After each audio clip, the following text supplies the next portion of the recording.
To go to bed. That's Dan Wootton tonight, Monday to Thursdays from 9 on GB News.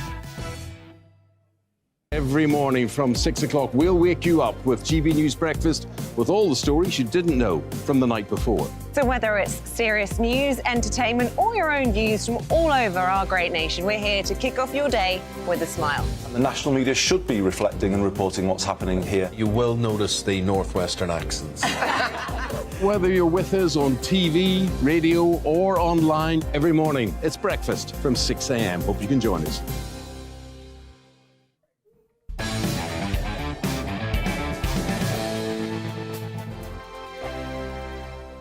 Join my show Farage, 7 p.m. till 8 p.m. Monday through Thursday. And there you will get opinion, analysis, debate, and I'll cover stories that nobody else dares to touch. You've been cancelled. Join the club. Oh my goodness me. And then for the last 15 minutes, talking pints. We're over a drink. We have a civilised conversation with someone. We very often disagree, but we do it in a grown-up way. Come and join me on Farage.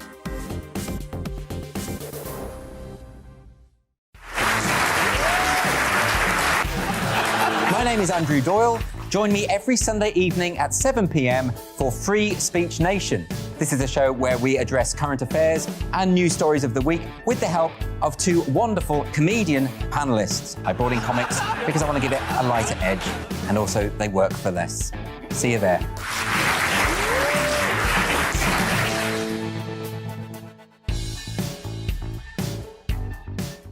Hi there, it's Stephen and Anne. At breakfast from 6 a.m, you'll always be caught up with everything you need to know, the latest headlines, opinions and debates. We'll bring you the good news and the bad, but most of all, we're here for you. Remember, send in your views and let us know what you would like us to talk about. That's because we're your news channel. And every morning at 6 a.m, it's breakfast on GB News. I'm Dan Wootton. Join me Monday to Thursday from 9 to 11 for the feistiest and most fun news debate on TV, where free speech reigns. I'll bring you a sharp take on the day's biggest stories, bombshell newsmaker interviews, and A-list guests. And I guarantee you, no spin, no bias, no censorship, and no reason to go to bed. That's Dan Wootton tonight, Monday to Thursdays from 9 on GB News.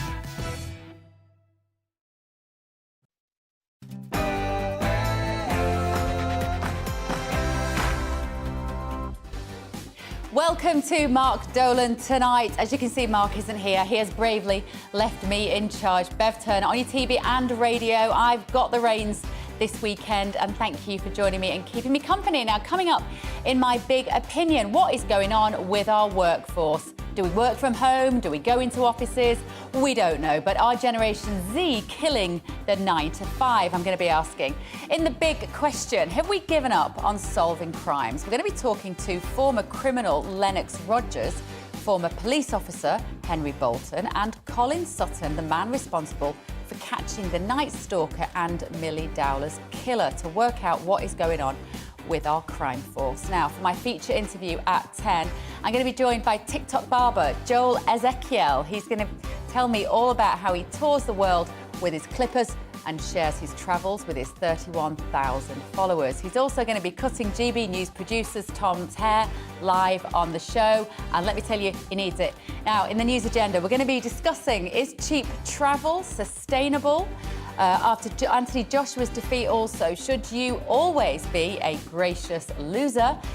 And now that you can't blame COVID for leaving out the friends you don't like, who should you invite to your wedding? All that and more, but first it's time for the headlines with Ray Addison.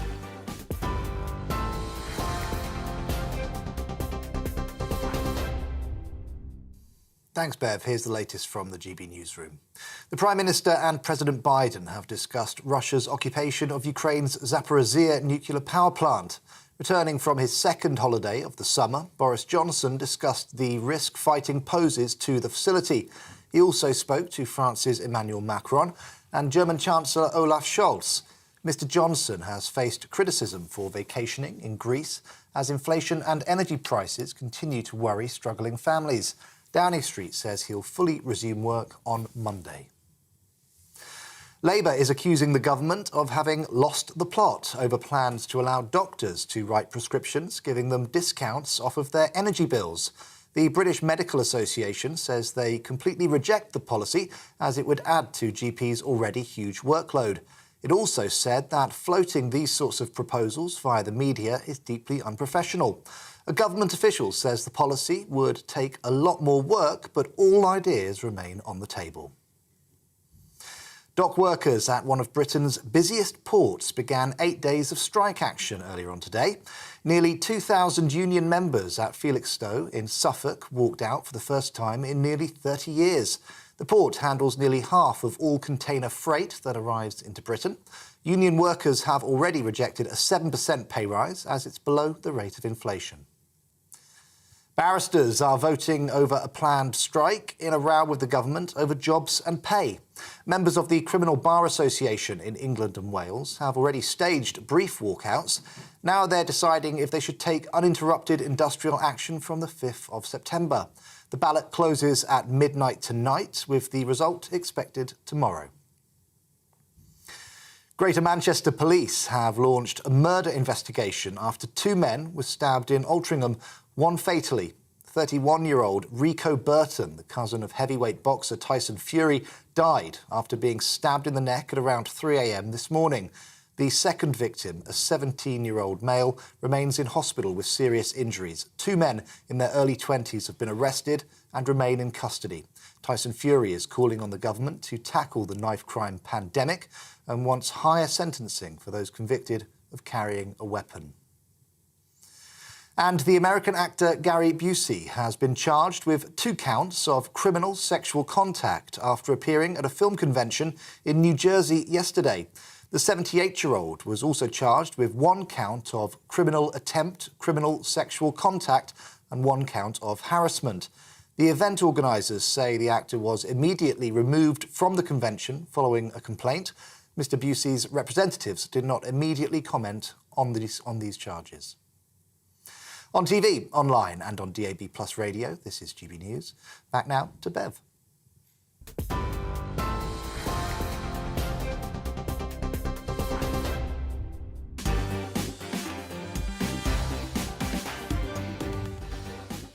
Welcome to Mark Dolan Tonight with me, Bev Turner. We've got another action-packed show for you this evening. Get your pyjamas on, snuggle down and stay with me until 11. In my big opinion, what is going on with our working landscape? Back to office or work from home? There is a paradigm shift going on and it's being driven by the youth, but are they wrong? In the big question, we'll talk to some big former policemen. Have we given up on solving crimes, I want to know? And at 10, I'm going to be chatting to globe-trotting TikTok barber sensation Joel Ezekiel. He's going to be talking about his social media fame and why a haircut is never just a haircut. And he's even going to be giving GB News producer Tom a new hairdo. We didn't force him to do it. Honestly, look at the look on his face there. He genuinely was up for this. And as you can see, he needs a haircut. But listen, in the news agenda with my panel, I hadn't seen that photo. In the panel, after Anthony Joshua's defeat yesterday, shouldn't you always be a gracious loser? Or is his losing his shizzle after that fight a sign of his brilliance, actually? Is cheap travel sustainable? And who should you invite to your wedding? Now, with me throughout the show is going to be my brilliant all-star panel of entrepreneur and businessman Ryan Mark Parsons, political commentator Alice Grant, and former military and security operative, actor and model David McIntosh. I want to hear from you throughout the night at GB Views at gbnews.uk. So for the next 2 hours, big debates, big guests, and always big opinions. But let's start with this one.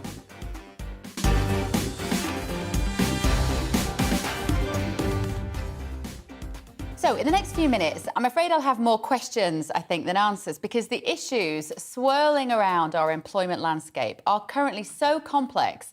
And we are in a time of such enormous change that it is impossible to know where it will all end and who it will benefit. So I'll start with a question. Do you now, or did you ever, live to work or work to live? I suspect the answer will be largely determined by when you were born. My father's generation believed that a good day's work was reason enough to get out of bed in the morning, and if their weekends contained a little downtime in the pub or the garden, even better. They defined themselves largely by the satisfaction of their work, and a job was for life, not just to save enough money for a gap year. Today's youngsters see the world differently. They want to work smart, not hard, making as much money in as short a time as possible. And when you put it like that, they sound like the sensible ones. The under 30s have woken up to the fact that generations above them made lots of money for other people. The social contract that their parents entered into now all too often looks broken. Hard work, they realise, doesn't always equal financial success or security. To this generation, fat cat bonuses look unfair. Their elders were vulnerable, unsettled by 2 recessions, and are now skating on thin ice again as the cost of living crisis grips ever tighter. A couple of months ago, Elite Business magazine published a report stating that Generation Z entrepreneurs, that's ages 16 to 24, are leading the post-COVID recovery in the UK with their imaginative hustles, Amazon reselling, flipping designer clothes on apps such as Depop, investing in crypto, or inventing their own cosmetic lines for TikTok. Among the country's sole traders, this age group are the only ones to have experienced annual increases in revenue during the pandemic. It's annoying if you're a boss, but it's no wonder that today's youth stand up to their employers in a way that no previous generation has. But it's not just the very young. Ask any employer right now, and they speak of half-full offices and a work-from-home culture that I imagine will never be completely undone. Perhaps this is a triumph for everyone as we get a work-life blend which will make us all happier and less stressed out. But if you work from home, it's entirely possible to give the job of a man in Bangor to a bloke in Bangkok. A whole team in Dublin could be swapped for one in Dubai, so be careful what you wish for.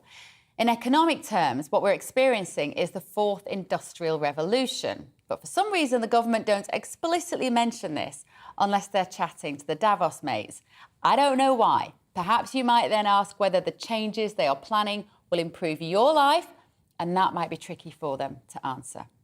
When Matt Hancock delivered a speech in the House of Commons in celebration of the 4th Industrial Revolution in 2017, he said, and I quote, "If you don't much like change, I'm afraid I don't have so much good news.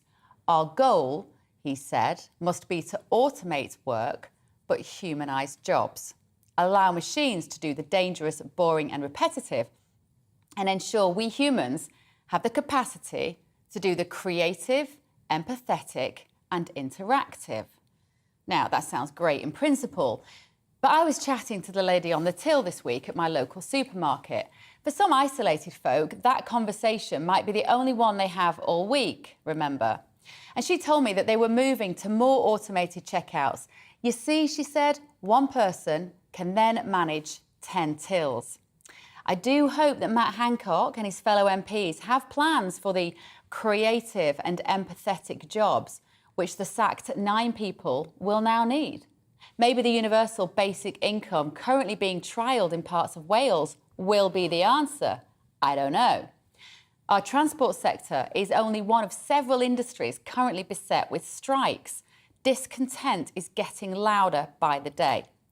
Driverless cars, planes and trains are speeding over the horizon towards us. You may have heard the World Economic Forum's much taunted ambition for humanity. By 2030, you will own nothing and you will be happy. It sends chills down spines of the informed, but it doesn't necessarily mean that we will be destitute and delighted. It means that we are moving towards a service and subscription model in which everything is rented: cars, bikes, music we listen to, or the films we watch. It's easy to see this discussion as the Luddites versus the technophiles, the forward thinkers versus the nostalgic types harking back to the good old days. And I don't know who has it right, but the more you see the world from the perspective of the young digital natives, the more you realise they're too clever and too determined to make the same mistakes that we did. Maybe we should be taking notes from them.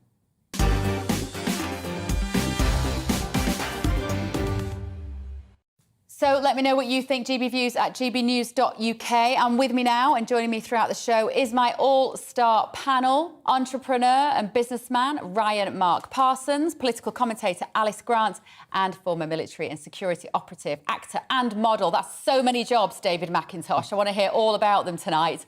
Right, so tell me, first of all, what did you make of that? Let me come to you, Ryan, Mark. Your thoughts on our current employment landscape? Who's got it right, who's got it wrong, and where's it going? Well, I'm very much a part of Gen Z. I'm 22, born in 2000, and I'd say about half of my friends do YouTube and social media, and they're having an amazing time. They're making a lot of money. They're paying their taxes. And it's quite interesting, actually. I think there was a survey in 2019, and about 3,000 Gen Z people were asked what's their favoured profession, and the number one job was YouTuber. And I think that's something we should celebrate. It's a smart way to make money. They're going on 10 holidays a year. They're in Harrods every second. I think we should be celebrating that every single day. You see, I know, and everything I've just said is saying that I should be listening to you, but every bit of my brain is going, it's not a proper job, it's not a proper job, it's not a proper job, is it, David? Well, first and foremost, Beverly, I'm actually a child mindset coach. Modelling was in my earlier days. Excellent. But I will stick up for Ryan. You can still do it now, David. Don't shy away from your modelling days. Thank you very much. Could be now.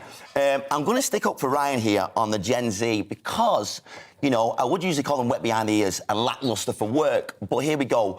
We are on a post-industrial era. In the past 30 years, 2/3 of our industry has gone. Ships, coal, steel, car manufacturing. That is the biggest deindustrialisation of a nation, totally. So if all that's gone, what are the jobs that our youth can go to? You tell me, what jobs can they do? Also, let's step onto immigration. In the past 30 years, OK, a lot of countries from the poor countries in the EU have moved over to the UK. So we've got a lot of immigration coming over, so factory workers, OK?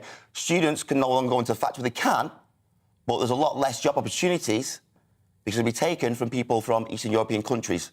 Not like it's a bad thing, it's just the opportunities for the youth to work nowadays is a lot harder.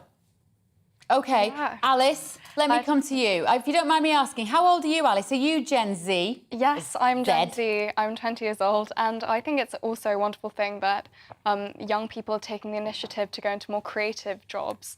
Especially because, as we've seen, that the kind of wage-slave corporate model of working a 9 to 5 every day, being exhausted by the time you get home, as you said, working for a nameless, faceless corporation whose boss you don't really know and who, you know, possibly, you know, is making an enormous amount of money when you can barely afford to go on holiday. I don't think that's a life that leads people to happiness. You see, Ryan, Mark, Alice then said about the fact that it's exhausting doing a full day's work. Isn't that a part of the problem, that you've got no stamina, you youngsters? You can't do a proper day's work without needing to go and have a little lie down. But who wants to work for a corporation for 7 hours a day? I mean, it's very, like, institutionalised, and I think that we should move away from that and more to individual autonomy. That's where we can flourish the most as human beings. That's when, you know, we can contribute to society on our own terms and when we can actually do something that we love and that we're passionate about, not just, you know, the day-to-day boring jobs that keeps you in an office for 7 hours typing on a computer. And I also think that's a terrible generalisation as well, where people think young people are lazy, apathetic, lethargic, blah, blah, blah. Listen, when I got my national insurance number at the age of 16, I went to work as soon as I got that. So saying that young people are lazy, the elderly people watching the show, I have to say that you're wrong. We get up, we go to work, we work hard, we're resilient. I mean, I don't think I quite qualify as elderly just yet, but I'll take it anyway. Not. David, what do you think? So you work with kids then? Yes. Are you with me then a little bit in terms of the fact that then perhaps there is a work ethic which is lacking? Yeah, don't get me wrong. They've got the will, the lack to push themselves a lot now. That's why people like me really do assist them to go further. But on the base of things, the labour that's deemed as manual and hard this day and age, it doesn't really exist. So it's a digital age. A lot of job opportunities are more available by sitting at home, sitting in your ass. So it's hard to really judge them when the opportunities have gone. I could sit here and say they're lazy, they're soft, they're weak, they're all this, and I'd say that's right to an extent, but also look at the demographic, look at what the world we're living in right now. Most jobs are from your home, are a lot easier, less manual labour. Even the military, they've turned down the recruiting. So probably a lot of people back in the day when I was younger, the job was to go to the military. If you wasn't going to college, if you had no apprenticeship, you go straight to the military. Now, not many people are doing that because we're not recruiting. So since 30 years have gone, what are they going to do? A lot of stuff is. Maybe do stuff on TikTok. Maybe go on your computer. Who knows? It's just the era we're living in, so I can't judge him. I cannot judge him. What? But this idea of kind of living a TikTok life, generating your own content, broadcasting, you know, having your breakfast and that getting so many likes and it's lame. To an extent. Sorry. Actually, is that rewarding, Ryan, Mark? In the fullness of time, is that going to be enough for some generations to feel this wonderful sense of purpose? Because in a way, that's what David's talking about. This physical manual labour wasn't just about doing these kind of manly, masculine jobs. There was a sense at the end of it of something tangible. You'd created something. I know it's a very old-fashioned concept, but do you think your generation, with doing much more of these creative jobs, which Matt Hancock was talking about, there's going to be something lacking in terms of the sense of satisfaction? Well, I disagree. I think there is something tangible. For example, if you're a YouTuber, a TikTok or whatever, you're making money off social media, you're delivering something to an audience, and the feedback that you receive from your audience is you getting something from whatever you're doing. So I think if you're making a product in the traditional sense, you're going to a factory, I don't know, making a chocolate orange, it's exactly the same as you editing and putting a video out there on YouTube and making a lot more money. So I would totally disagree with that. No, I agree with Beverly. I think that it's important that we contribute to our society and that we're not simply working just to make money or to put yourself out there and eat, you know, breakfast live when everyone's watching. I think that we have a duty, really, to contribute to our society and to leave something tangible for future generations. I mean, Ryan, can you say... I'm definitely more inclined to the kind of noble ideas of work that actually doing something physical is far more rewarding than, you know, just sitting on a computer screen. Yeah, well, being creative is rewarding, but I can't say doing a TikTok dance and certain things on TikTok or Instagram is creative. It's hardly Picasso, and that's having a pop at you, Ryan, far from. But I'm trying to say, there's a difference between creativity and a difference between doing a little video on TikTok. That's where the problem lies. But you trivialise it, actually. I have a lot of friends... But it is trivial. By its nature, it's trivial. No, but I have... It's on social media, it's superficial, you're dancing to stupid music, it's not as simplified as that. You're actually... A lot of my friends that do YouTube full-time, they get up in the morning, they have a very strict itinerary, they get up, they film, they record, they edit for like 2 days to get a video out there. That takes a lot of work, a lot of tenacity. It's not as simple as doing a TikTok dance and that's it. I think YouTubers are in the... Of course, is that it often looks too simple, though, right? That's the thing. So for all of those who are making a fortune out of it, there will be thousands who don't make a fortune out of it. Let me just talk a little bit about the traditional working landscape at the moment. What do you think, David, are the benefits for people to go back into the workplace? If you've had a job that was office, desk-based, and then COVID came along, you work from home, what do you think that's doing to people's mental and physical health? 100%. I said, listen, if you work from home, you can never relax. If you're working at home non-stop, when does the working day and the home relaxing time ever end? It's merged into one. For one, if I had to do a job from home and I was sent home from work and I had to stay there, I would not be able to wait to get back into the workplace. 100% productivity, you're around friends, and you're changing that relaxing state into... I guarantee you, no spin, no bias, no censorship, and no reason to go to bed. That's Dan Wootton tonight, Monday to Thursdays from 9 on GB News.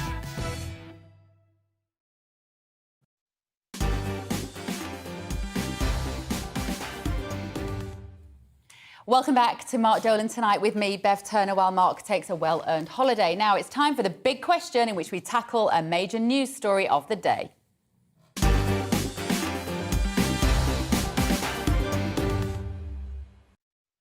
Now, according to figures from March 21 to April this year, just over a third of all crimes reported ended up without a suspect even being identified. So culprits got away scot-free in close to 2 million cases. And that's all whilst crime is on the rise, with 5.3 million offences being logged, an annual increase of 16%. Now, those rates vary by the type of crimes committed. 90% of bike theft cases had no suspects, whilst almost every car theft was left unsolved. Every single one, oh my goodness. Despite Big Brother watching us on CCTV more closely than ever before. But how can we tackle this problem? And is it becoming too easy to get away with crimes? And if so, why? To discuss this, I'm joined by former Senior Investigating Officer at the Met, Colin Sutton. He helped catch two of Britain's most high-profile criminals, Levi Belfield and Delroy Grant, who was known as the Night Stalker. We've also got Henry Bolton, a former politician and police officer. We've got Lennox Rogers. He's also joining us as a former gang member in just a moment.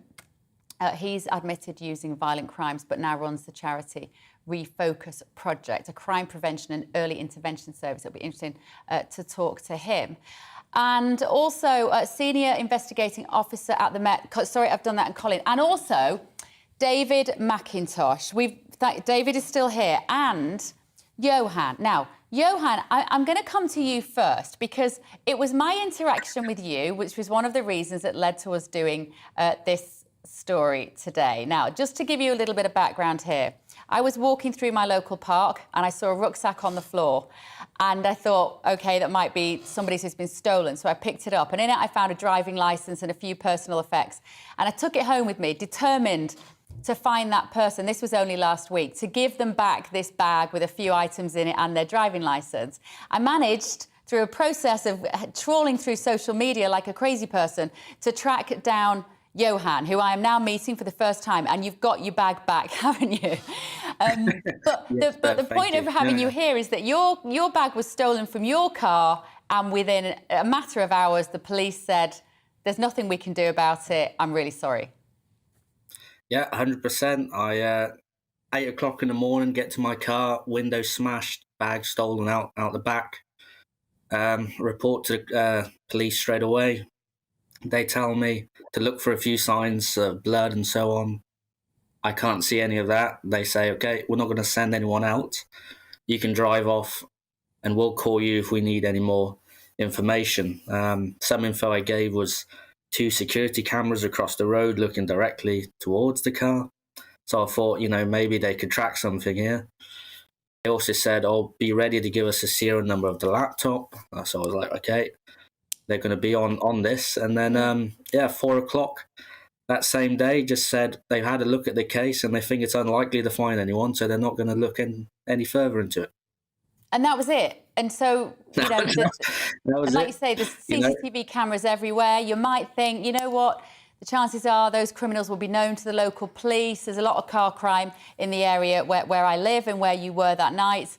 And so it took me to find your bag and be a bit nosy. And I was determined to get one over on the criminals. That was what was driving me. I was like, I'm not going to let these buggers win here. I found this bag. I'm going to get it back to its rightful owner. Let me come to you, Henry. It's a story, isn't it, that is happening across the country every single night of the year. Petty crime. We are the victims of crime. And nothing happens. Why is nothing happening about even these small incidents?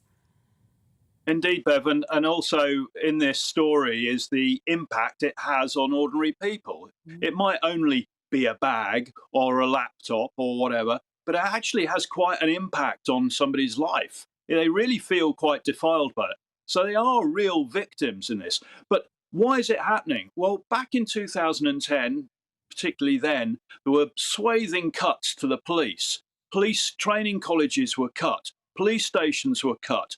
Police analysts were cut. And that latter one is particularly important because when it comes to actually crunching, and people talk in the Home Office about intelligence-led policing, but to have intelligence-led policing, what you've got to have is not just the intelligence coming in, but you've got to have the ability to compile all of that data, mix it all together, sort of analyze it, and actually produce a result in terms of the patterns, the trends, the locations, and the individuals perhaps who are involved. So that you can actually then lead a proactive operation to deal with it and catch the offenders.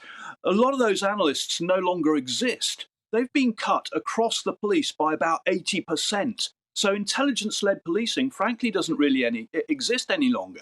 So you've got all of these problems. And until the government not only becomes serious about replacing the 20,000 police officers they cut, but also replacing the capabilities that they cut, then we're not going to solve this. And I think, one of the important things here also to notice is that sorry, Johan, was it just now? The question about blood. Well, that's because the police no longer have the resources to do the footwork. They want the quick fix. If there's blood, quick test, see if there's a DNA match with somebody whose DNA sample's already on record. Great, we've got the guy. It's not old-fashioned investigative work. And what we've lost now is that capability. And actually, the police's job has grown in size because now they've got all the online crime as well, but fewer resources than they did 10, 12 years ago. So whilst crime has got a new dimension, the police have moved resources into that dimension, but as a result, the other dimensions, the conventional crime, the old-fashioned crime, if you like, is being left unaddressed. There are a whole raft of problems here. Until the government is serious about really addressing these things and putting the resources behind it, it's not going to change. Let me come to you, Colin. You helped catch two of Britain's most high-profile criminals. Was that due to a combination of what we've just heard we're now lacking, which is good old-fashioned investigative police work plus resources? Is it possible to do the first if you haven't got the latter? I agree with a lot of what Henry just said. It's possible. I mean, I think the police have always prioritised what they respond to. They can't do everything. The difficulty is now choosing the priorities which actually align with the vast majority of the community beyond or above prioritising the vociferous minority who moan about things that are particular to them. Car crime, personal crime like that has dropped very much down the ladder. And, we've seen all these sort of burgeoning sorts of new crimes and Twitter crimes and hate crimes and things like that. That's not to say we shouldn't police hate crimes, should we police the internet rather than try to find whoever stole Johannes's bag. So I think that's one thing. The other thing, which also doesn't help with the scarce resources, as Henry points out, is that the police are there 24/7. They will pick up the phone and they will respond. So where there are failings in other agencies which have a duty to care for the community, and I'm thinking around things like social services, around the NHS, if nobody there can respond, it falls into the lap of the police. And because police, by and large, care about the community, they respond and do it. And hence, I say to people, if they say we never see a police officer, I say pop down to your local A&E department, because you'll always find police officers there. That's where they are.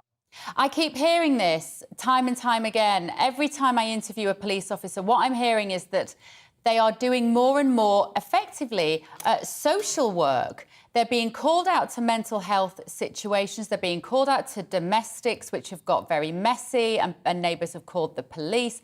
And who picks up the responsibility? Who goes in there and sorts it out? David, you're ex-military.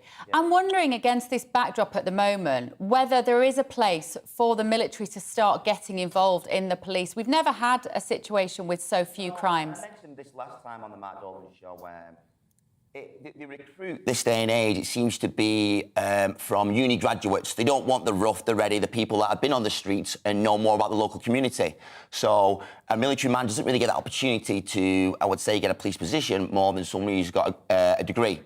But going back to the ledger at hand, going back to the actual topic today, the crimes that we're discussing here seem to all be about car theft, robberies, things like that, in disenfranchised areas. How about we discuss the crimes that are going on in political levels? Attacks on minors, OK? And also swindling the system. We should really focus on that. They're the major crimes, not petty crimes in disenfranchised areas. That's my thought on this. Well, I guess the thing is, it's the petty crimes which are genuinely affecting people like Johan, who we've got there. It's the individual, like the daily grind of, in his situation, having to replace his driving licence, which he doesn't have to do now because of a kind passerby.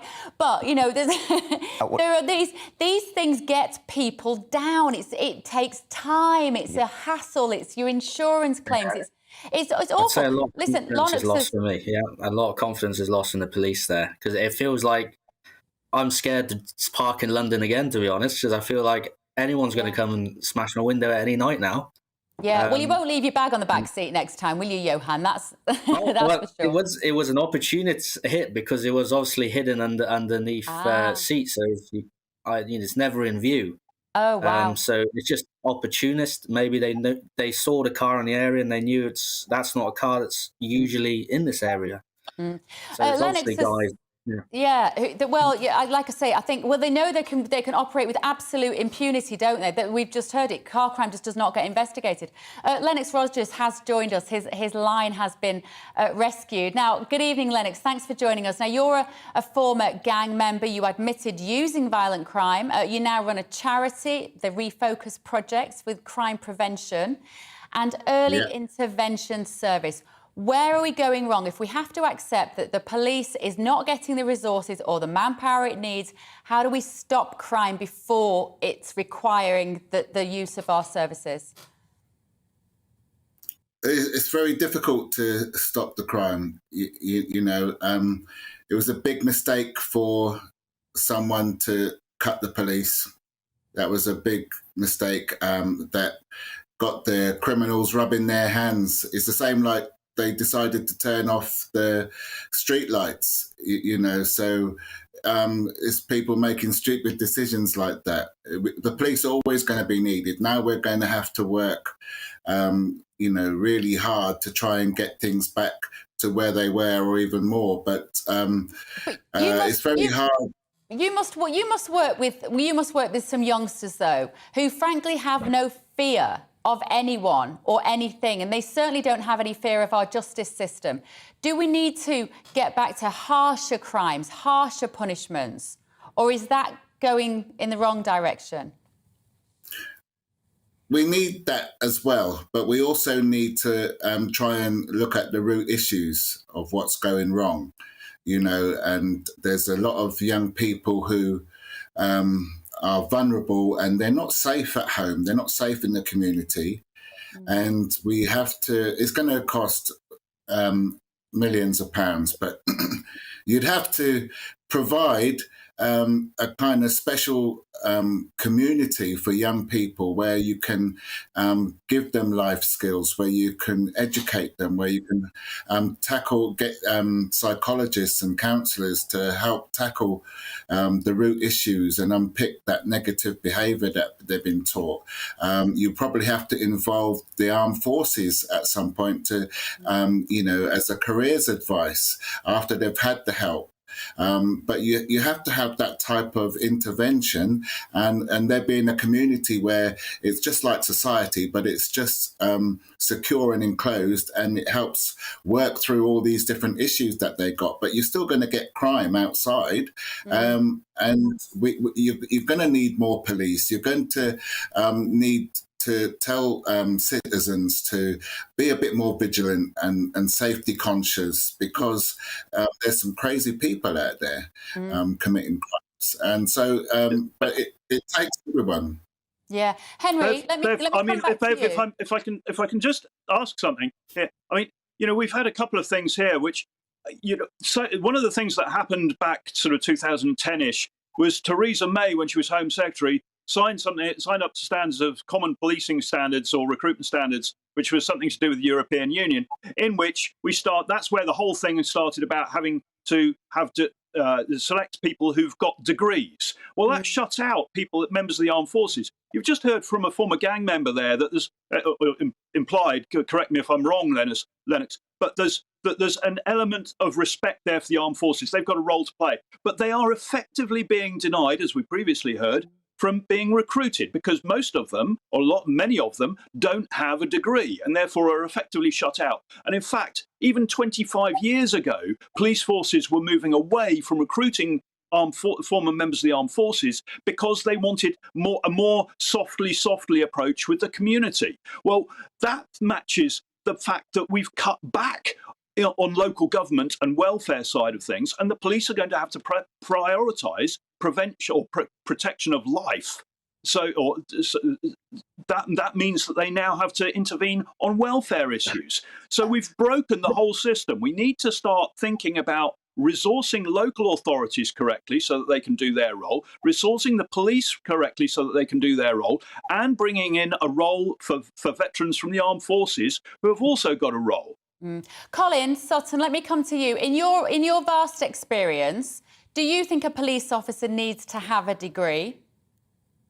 No, I don't. I think it doesn't matter whether a police officer has a degree or doesn't. I think what matters is that police officer is properly led by firm leadership towards objectives which are the objectives of the community that he or she serves. That's the important thing. And there are examples of this. There are examples of this now in this country, in the Midlands. I won't embarrass the force or the chief constable by naming them, but it can be done. But it needs a certain type of leader, a certain type of commitment to police for the wider community rather than a tiny part of the community which has a loud voice. Bev, very briefly, Bev, if I may, the reason that there was, because I was working bizarrely for the European Union at the time, a lot of it on security and defence, and the reason that this came in is because every other police force in Europe awards a degree qualification to police officers when they have finished their institutional police training, which is 2-3 years, depending on the country. And they pass out, as we always used to, but they would pass out from a police training college with a degree as though they'd come from a university after 2 or 3 years. Now, we didn't do that for some reason. And what Theresa May did was she outsourced the training to universities, and then once you've got your degree, then you get selected. It's a different thing, but it enabled her to save money and sign up to common police standards, police recruitment standards in the European Union. That's the origin of the degree requirement. Now, we need to kick that requirement out, and we need to be back to recruiting the best people. Lennox, I'm guessing for you and the kids that you deal with, they don't care whether police officers got a degree or not, do they? What kind of person would they respect as a police officer? What qualities do we need to see in our policemen and women to get through to these kids and dissuade them against a life of crime? I saw a model that was working in Chicago in America, and that was where the police were using ex-gang members who had turned their lives around, and they were working with them to help police some of the streets and use their intel to, do more targeted policing. And I think that helped because the gang members, were sometimes able to dissolve situations. They were able to give intel about what's going to happen and various things like that. And it kind of helped the police to, be there and do their job. But, in our country, the criminals, they don't care if the police have got a degree. I think if they can have some kind of vocational training and, be equipped to do the job, even though that the police are having to have degrees, there's still abuses with stop and search. So it's not making a difference there. Stop and search needs to be done fairly. Even the gangs do stop and search with each other. They don't call it stop and search though. They call it G-check. but I think that police need to find ways of building relationships in the community, that's going to help. We need to restore some trust. Communities need to feel safe. Yeah. And it's about status, isn't it, Lennox? For some of these young boys, it's about status. You need to involve, other services and people who can help, bring some safety aspect to the communities. It's a big job. It's a big job. It's a failure of parenting in many instances as well, isn't it? And family breakdowns. Colin, let me just come to you as we sort of draw this to a close. We're going to have a new Prime Minister. You might have heard about it in the next week, or what are we into now? Next sort of 2 weeks, less than 2 weeks. What would you say to them, whether that is Rishi Sunak or Liz Truss, what would you say to them is the one fundamental thing that they need to look at changing about our police to get more crimes solved and make people safer on the streets? Every single police officer wants to investigate and solve crimes. Let them do it. Let them solve and investigate the crimes that are relevant to their communities, and stop them having to babysit and to fill in for gaps where other agencies have failed. Yeah, brilliantly put, brilliantly put. And of course, I am, as I've proven with Johan's getting his passport and his bag back, I'm available for investigating crimes if necessary.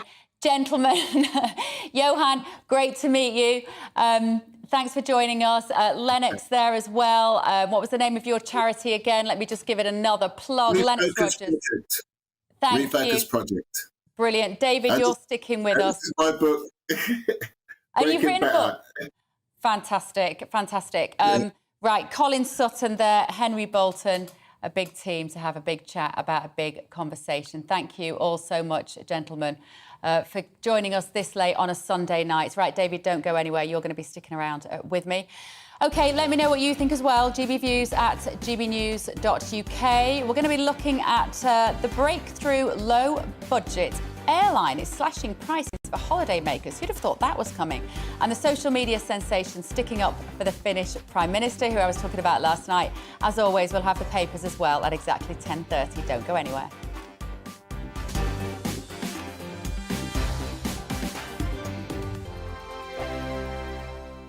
Join my show Farage, 7 p.m. till 8 p.m. Monday through Thursday. And there you will get opinion, analysis, debate, and I'll cover stories that nobody else dares to touch. You've been cancelled. Join the club.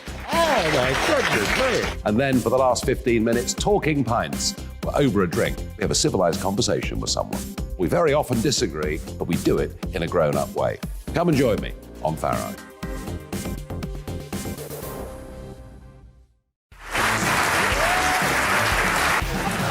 My name is Andrew Doyle. Join me every Sunday evening at 7 p.m. for Free Speech Nation.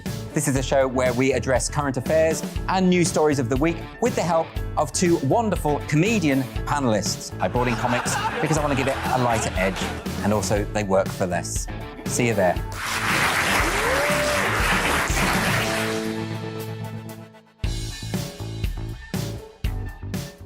Hi there, it's Stephen and Anne. At breakfast from 6 a.m, you'll always be caught up with everything you need to know, the latest headlines, opinions and debates. We'll bring you the good news and the bad, but most of all, we're here for you. Remember, send in your views and let us know what you would like us to talk about. That's because we're your news channel. And every morning at 6 a.m, it's breakfast on GB News. I'm Dan Wootton. Join me Monday to Thursday from 9 to 11 for the feistiest and most fun news debate on TV, where free speech reigns. I'll bring you a sharp take on the day's biggest stories, bombshell newsmaker interviews, and A-list guests. And I guarantee you, no spin, no bias, no censorship, and no reason to go to bed. That's Dan Wootton Tonight, Monday to Thursdays from 9 on GB News.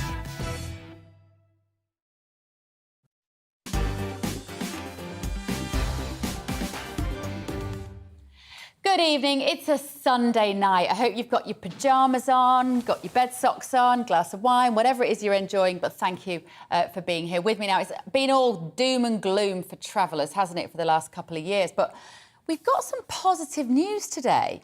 This is a sort of slightly strange story against the backdrop of what's been going on globally. But there's a new low-cost, long-haul airline which has emerged. that's boasting return flights to New York for just over £300. So North Atlantic Airways made its inaugural flight, and it promises to deliver at rock-bottom prices. It comes shortly after the Ryanair boss Michael O'Leary insisted that the era of low-cost travel is coming to an end because of rising fuel prices. Despite chaotic airport scenes, the public seem to be as keen as ever to go on holiday. So is this new business model really sustainable? Well, I'm going to be talking about this to my panel in just a moment, but also Mitch Firestein, great to see you. Mitch is a fund manager and author of the book Planet Ponzi. What were your thoughts, Mitch, when you heard this story about something which is encouraging us to fly, which I very much thought was going to become a thing of the past for us mere mortals? I think it's a great idea that the new airline is trying to break into the marketplace with offering low fares. But what they're doing, it's a smaller plane. They're brand new planes, and they're going to fill the planes up, and they're charging extra for every little bit that you get on. The problem with that is once you fill up the plane, I don't know how they're going to maintain profitability. But they're running basically one flight a day between New York and London, where the majors, I do the route quite a bit, and I use the majors, either BA, Virgin, or American, do 5 or 6 flights a day. And what they've done is they're running smaller planes that use less fuel because of the net zero and Green New Deal and oil prices skyrocketing because we're about to enter World War III. So we've got a lot of factors to look at. But it's good because people should try to travel, and it's good for holidaymakers. But for business people, it's probably less attractive because you're going out of Gatwick, and the scheduling is one flight a day, so it constricts you to be on that flight at a certain time. And then they charge you for baggage, they charge you for headphones, they charge you for a sandwich, they charge you for a drink. So, you can get there, and I'm sure that it won't be a bad experience. Oh, I think we lost him. Really? Oh, he's back. Oh, go on, Mitch, you're back. Excellent. I'm so glad you're there. Carry on. Yeah, I said that, for a business traveler, it becomes a bit difficult because you have one flight a day as opposed to the majors that offer 4 or 5 flights with all out of Heathrow. And so if you're not on a time schedule and you're going on a holiday, it might be good to bring your family as long as you're not going to order a sandwich or check bags, but because they're charging you an extra £80 for each check bag or something. So the low fare is without bringing a carry-on, just a carry-on bag under your seat and not a overhead carry-on or a check bag. So you have to look at the fine print behind everything. Well, but there've been lots of us, Mitch, who have felt, the pressure of the last 2 years with the lockdowns and then vaccine requirements and PCR testing requirements, that it just felt like it was too much hassle to get on an aeroplane, regardless of where you sat on the COVID debate, right? And a lot of us have been talking about, with the green agenda, we're never going to fly again. Does this give us hope that actually we will be able to, and it will be affordable? I think people should try to get out there and get on flights. I mean, it didn't alter my flight. The last 2 years, I've been flying pretty much just as normal. I mean, it's a lot of hoops that you have to jump through, and maybe you've got to wait a little extra time in the lines, but I think the government is really trying to prevent people from traveling. The Green New Deal is ridiculous, and net zero are both ridiculous. And you can see that oil prices went up almost 200% since Joe Biden was elected. And we also had this similar issue with net zero in Europe. So as you try to cut off fossil fuels, you have an increase in jet fuel prices, and everything becomes more expensive, and supply chains get, you've got a bad effect, multiple effect of everything. We've also had in the UK, we've had a precipitous decline of 14% in the value of sterling this year. So it's gone from 137 down to 118, which has impacted the cost of living crisis that nobody on the other channels is talking about. So this is a big problem that impacts every consumer, and energy prices are set to go a lot higher from where we are today in the UK, unfortunately. Okay, so shall I come to my panel, I think, on this? Let's have a chat about that. Alice, are you much of a flyer? Have you travelled much in the last 2 years? Is this good news that we might be seeing it becoming affordable again? Yes, I think it is good news, but we do have to remember that, obviously, fuel prices have skyrocketed, I think 82% since last year. So naturally, and on top of that, with the green agenda, which is really pushing for an anti-carbon future, which doesn't make really much sense. But anyway, that's what the elites are pushing. I think that, sadly, we can expect the prices of flights to continue to rise. So that's really unfortunate, and it seems as though the elites are trying to create a future where only the very rich will be able to afford to fly and to go on holiday, whereas anyone who's, ordinary Brits will struggle a lot to finance family holidays. Yeah. And that would be a shame. Ryan, Mark, let me come to you. Maybe you're going to be one of these very rich people who will be able to fly when we can't. Is that how it looks to you? Yes, that's fine by me. No issue there. No, I'm joking. Listen, I went to Greece, actually, a few weeks ago, and I took a budget airline to get there, and it was cheap as chips. And I got to Greece, and I stayed in a lovely resort. So I'd rather actually spend more money in the country that I'm travelling to and spend as less money as possible in getting there, as long as it's safe and I have a good time on the plane and there's no clapping at the ends. I can't stand that. I'm fine with whatever. David, what about our responsibility to the planet? Do you think we should be flying or not? Oh, I have a V8 car, so I don't care about that kind of stuff. The greenhouse thing, that's all, it's way above my mind. But going to the old travelling, I was an avid traveller. Brazil, Thailand, the whole shebang. The pandemic has taken the wind out of my sails. I'm defeated. The flight to New York could be £100, £150, I wouldn't care. The whole vaccine mandates, the checks, it's too much. Too many jobs worth, different countries, all singing off a different song sheet. You don't know where you stand. You get there, this is wrong, that's wrong. You know what? Leave it. Take me to Cornwall, take me to Wales. There we go. Easy. Yeah. Go on, Mitch. Yeah, but we need, look, the global warming situation, if you think about the CO2 emissions and CO2 emission equivalents, China emits 34% of the global emissions on an annualized basis. The UK is 1%. So what we need are politicians to take care of us and our interests in the UK. I've been living in the UK for 22 years. This began back under Gordon Brown's government when they decided not to replace the aging infrastructure in the electricity markets. So we have a supply-demand imbalance. So they can make up whatever stories they want. We need solutions, not sound bites from our politicians. We need less censorship, less big government, and we need more of our individual rights and our freedoms restored. No mandates ever. We don't need a dance from Westminster to Washington about politicians telling us what to do. We need our lives back. We need our country back, and we need not to get involved in a World War III that will make energy prices go up 4 times where they are today. And I can't see why we're spending $2.5 billion on pounds on Ukraine, which is the most corrupt country in Europe. That's another waste of money that could help people at home when we can't even afford, their kids going to sleep hungry in record numbers in the UK that nobody's talking about either. Mitch, you live here. We should be clear for people because they'll be listening to your accent going, when he says us, does he mean America? But you live in the UK, don't you? I'm dual national. I know that you can't tell. I ran for Parliament in 2019 in the UK, but I spend most of my time in the United Kingdom, and I have for the past 22 years. So, I'm pretty familiar with what happened. You remember back in 2000, we deregulated the electricity markets, and that's why we have a severe imbalance in the markets now that the government's never corrected. So when they took the old nuclear power plants offline and mothballed them, they never replaced them with anything. So, I wrote a white paper back in 2002 or 3 that said that the UK would go dark if we didn't replace the aging infrastructure, the defective grid that's not fit for purpose, and build more power plants, which they never did. I mean, DEFRA laughed at me. And now we're in a really bad position. And we're facing some of those blackouts potentially this winter. I've got to move on. If you like what Mitch has to say, Mitch Firestein there, he's the author of the book and also a great website called Planet Ponzi. Great to see you. We'll talk again soon, I am sure. Now, moving on. Before the break, last night, I voiced my support for Finnish Prime Minister Sanna Marin. She's taken a fair bit of stick over a recent video of her dancing with friends. Most of you agreed with me. A few people still said, she's the Prime Minister. She really shouldn't be dancing like that.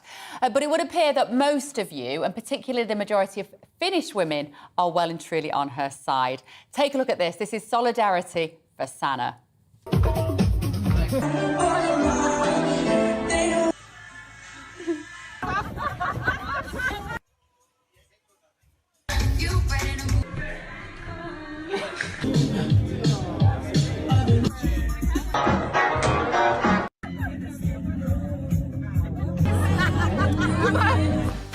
Hashtag solidarity for Sana. All those women saying, like I did last night, Sana love, it's not just you, don't worry about it. Now, coming up after the break, we're going to meet a man who is using hairdressing to travel the world. He's already been busy in the office, putting in some groundwork, trying to make our team look presentable, and they need it. Don't miss him at 10 o'clock. Don't go anywhere.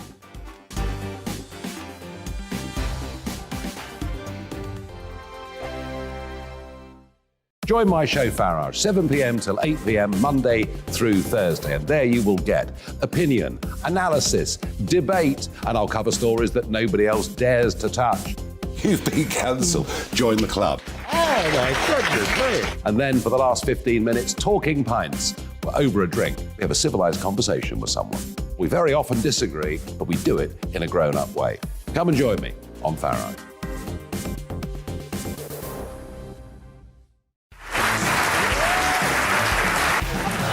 My name is Andrew Doyle. Join me every Sunday evening at 7 p.m. for Free Speech Nation.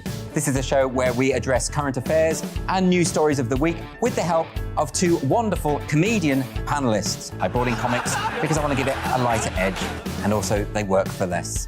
See you there.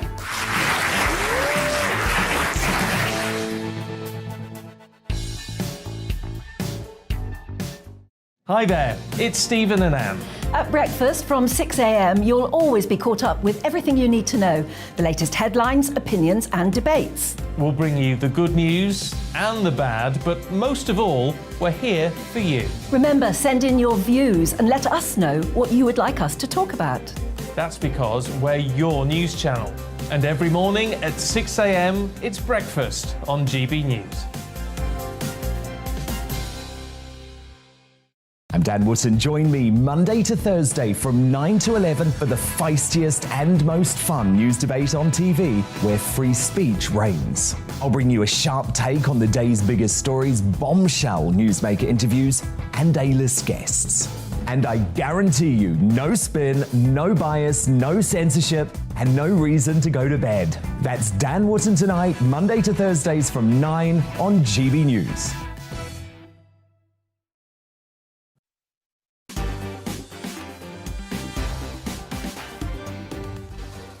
It's a Sunday night. Welcome to Mark Dolan. It is still me, Bev Turner, steering the ship through the weekend. Thank you for keeping me company. Now, still to come, my feature interview in just a few moments. I'm going to be joined by TikTok barber Joel Ezekiel. We'll discuss how he tours the world with his clippers and shares his travels with his over 30,000 followers. He's going to be giving GB News producer Tom a fresh cut live on the show. Plus, in the news agenda, following Ben Affleck and J-Lo's wedding, was it the second, third wedding? I don't know.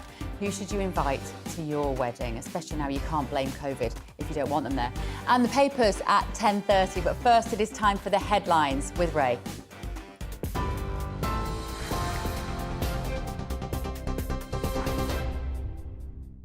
Thanks, Bev. Here's the latest from the GB Newsroom.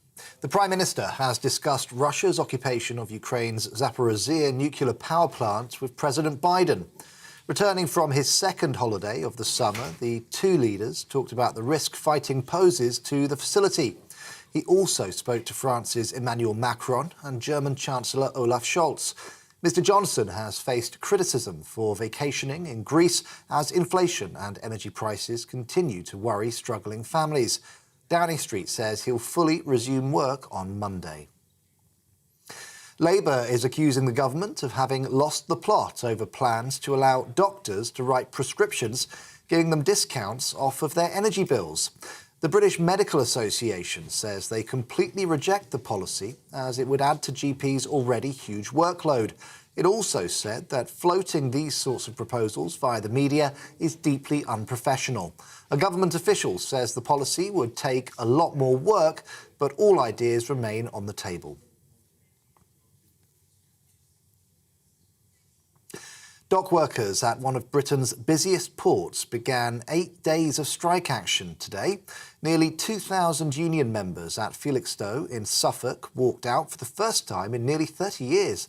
The port handles nearly half of all container freight that arrives into Britain.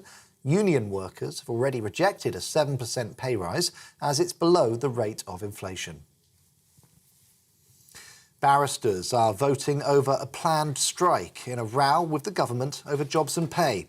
Members of the Criminal Bar Association in England and Wales have already staged brief walkouts. Now they're deciding if they should take uninterrupted industrial action from the 5th of September. The ballot closes at midnight tonight, with the result expected tomorrow. Greater Manchester Police has launched a murder investigation after 2 men were stabbed in Altrincham, one fatally. 31-year-old Rico Burton, the cousin of heavyweight boxer Tyson Fury, died after being stabbed in the neck at around 3 a.m. this morning. The second victim, a 17-year-old male, remains in hospital with serious injuries. 2 men in their early 20s have been arrested and remain in custody. Tyson Fury is calling on the government to tackle the knife crime pandemic. He wants higher sentencing for those convicted of carrying a weapon. And the American actor Gary Busey has been charged with 2 counts of criminal sexual contact after appearing at a film convention in New Jersey, yesterday. The 78-year-old was also charged with 1 count of criminal attempt, criminal sexual contact, and 1 count of harassment. The event organisers say the actor was immediately removed from the convention following a complaint. Mr. Busey's representatives did not immediately comment on these charges. On TV, online and on DAB+ radio, this is GB News. Back to Bev right now.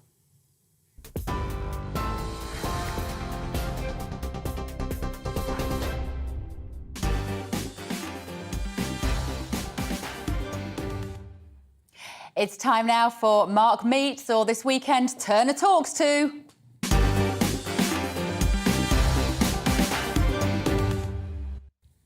Right, now, this is where I speak to the biggest names in the world of politics, showbiz, sport, business, and tonight, hairdressing. This evening's guest is rising TikTok barber and YouTube star Joel Ezekiel. Now, Joel, that's him, had a successful career working in property before cutting it short after 8 years to pursue his dreams of becoming a YouTuber. There's a lot of that on the show tonight, isn't there? He's only 24. At only 24, he decided to pack his bags and clippers to travel to America. He's since braided together his love of content creation and hairdressing as he shares his styling with his 31,000 TikTok followers. Whilst touring the States, he's documented meeting an eclectic range of people, including a porn star, a federal state prosecutor, and those sleeping rough on the streets. He's hoping to visit all 50 states, and he joins me now to share his ambitions on giving free haircuts to people around the world. Hello, Joel, including GB News producer Tom. You don't mind being here, do you, Tom? I don't think your mic's up, so you might just have to nod and shake your head. You are mic'd up, apparently, just underneath your lovely hairdresser's cloak. So, Joel, yes. Talk to me. What is a haircut when it is not just a haircut? It's more, isn't it? So much more. So a haircut for men in particular, we don't have makeup, or most men don't have makeup like females have makeup. So for us, it brings up our self-esteem. It can make us feel from a 0 to a 10. And a haircut completely transforms a man's face. If you've noticed a man without a beard and with a beard, it can make a man look from a 1 to a 10 very, very easily. So for most men, it completely changes our face. I'll let you get on. Tom, they're going to completely change your face. That's probably quite good news, isn't it? No, handsome Tom, as he's known at GB. You see. He's normally talking in my ear, so God knows what's going to happen in the next 5 minutes. Because there, maybe you just have to count with your fingers, Tom. So, Joel, how much money do you have to save before you go off on your trips? How does it work? So this trip was 2 years in the making. America's a very big place, albeit it's one country. I saved about £50,000 for this trip to be able to make it happen. That's including transportation, petrol, or as the Americans say, gas, and being able to have money for accommodation, albeit I have spent $600 on this trip for just the accommodation. Hang on, so then you go and then you just... How do you give your haircuts away for free? I do my best to give it away to homeless people first, because for them, having a haircut is much more than just a haircut. But I go up to random people in the street. The whole premise of this trip was to go to landmark locations and give away free haircuts. So I actually got arrested by the Lincoln Memorial in Washington State for doing a haircut on the memorial outside the White House. You got arrested? I did get arrested. They weren't pleased that I... Did they charge you with anything? They didn't. They liked to search through my whole camera bag and they make sure I didn't have anything on me, but their view was they weren't happy that I did a haircut on the Lincoln Memorial, basically. You not offer them haircuts to bribe? I said to the park ranger, would you like one? And he said it wasn't a good trim, but I think he was kind of upset that I defaced the Lincoln Memorial, for sure. And so you broadcast all of this on your TikTok account. Yeah. I've seen some of these stories, and the ones which are the most moving, like you say, are the homeless people. Yeah. Those guys, because nobody, often I think with the homeless people, you get the sense that nobody's even touched them for a while. Yeah, well, they don't get physical contact. So one of the haircuts that I did was in Memphis. I met a lovely black guy that had been on the streets. He was 59 years old, and he had the most positive outlook on life. So we're watching him here, aren't we? Yeah, all things considered. He lost everything. He was a soldier, so he'd been a veteran his whole life. Right. And his view was that even though he had nothing, he still had his health, and that it didn't really matter that he was homeless. And just listening to him, giving him, albeit I didn't really give him a fade or anything, I just made him feel fresh. Yeah. The smile on his face was uncontrollable. Yeah. Head up for me. Because, of course, some of these guys, the homeless ones particularly, they can't afford food. They certainly can't afford a haircut. Well, this story in itself was really moving because he had actually asked for a glass of water from one of the pubs, and the pubs actually said no to him. So I went into one of the... So this was on the long YouTube video of it. I got him a glass of water, and then I asked him if he wanted a haircut after, and just the smile on his face was just amazing. And I think most of my travels and my trips have really been trying to give back, like especially when I was in LA, which the videos aren't out yet. But in LA, I gave a load of free haircuts out to loads of homeless, and a haircut for us may be like £20, but for them it's a priceless entity. And when you give it to them, the appreciation and the smile on their face is uncontrollable, and that's what I live for, to be able to do this. I was sitting at a desk, I wasn't fulfilled, and I was at the age of 21, 22 when I was like, you know what, there's more to life, there's more that I could do, and that's when I decided to pack my bags up, save as much money as I could, and I just booked a one-way ticket to America to be able to travel and meet as many people as I could. This is a silly question then, but are you actually a qualified hairdresser? Of course, yeah. So, okay. When you said you had a desk job, I was like, wow, I did, you picked up the clippers and went for it. No, so I used to be a barber when I was much younger, when I was 13. My dad's philosophy was if you want something, you have to work for it. So I ended up working in a barber's when I was like 13, 14, sweeping the floor. And then I retrained just before this trip as a barber by Menspire Academy, which I would say are one of the best academies in the world. And I basically just wanted to make sure I could cut long hair. And after I did that, I just sort of packed my bags and I went on the journey of cutting the states. I'm on state 39. On my YouTube channel, it's state 21, so I'm a little bit ahead, but that just gives me a time to edit and to be able to do the work to make sure I make good videos that people enjoy. So you're kind of like, I sort of hadn't quite contemplated the connection between the monologue I was doing at the top of the show about the youth generation choosing not to just get on the work treadmill. Well, yeah, I think it's one of those things that nowadays on TikTok, everyone sees, like, you've got these Ferraris and Lamborghinis, and life actually isn't that. Life is a journey that you have to experience, and the best thing to do is just take it step by step and sort of go on your own journey. And for me, I started in property. I did, or Americans call it real estate, and then I ended up doing that, became a mortgage broker, and I didn't feel fulfilled. And I think it's important for our young generation to know that you can be 30 years old and start a new career, and the most important thing is giving back, being fulfilled, and just doing what your heart is content for. So how long will you carry on doing this for? As long as it takes to put as many smiles on everyone's faces. Oh, you're amazing. That's my your ambition isn't to come back here and start your own chain of salons one day, maybe? Listen, it'd be great if I have a clothing brand that I set up called Trim London. Trim London represents everything about me, not just the haircuts, but Trim is like the refinery of who you are, becoming the best version of yourself. So I would love one day to see a barber shop and a clothing line called Trim London, and to have salons all over the country and the world. That would be an amazing dream one day. Is there anybody's hair that you'd love to cut? Famous person. Famous. I really like Justin Bieber. I think cutting his hair would be pretty mad. I've done some haircuts like in some crazy places. I did one outside Mount Rushmore the other day, just before I came here, and I flew back. But anyone that wants a haircut that I know that I could make smile, to me, it doesn't matter whether you're rich, poor, whatever class you are. I just want to make as many people as I can happy. Well, you're looking good, Tom. He's looking fresh, huh? Yeah, you're looking fresh. He looks like a young man again.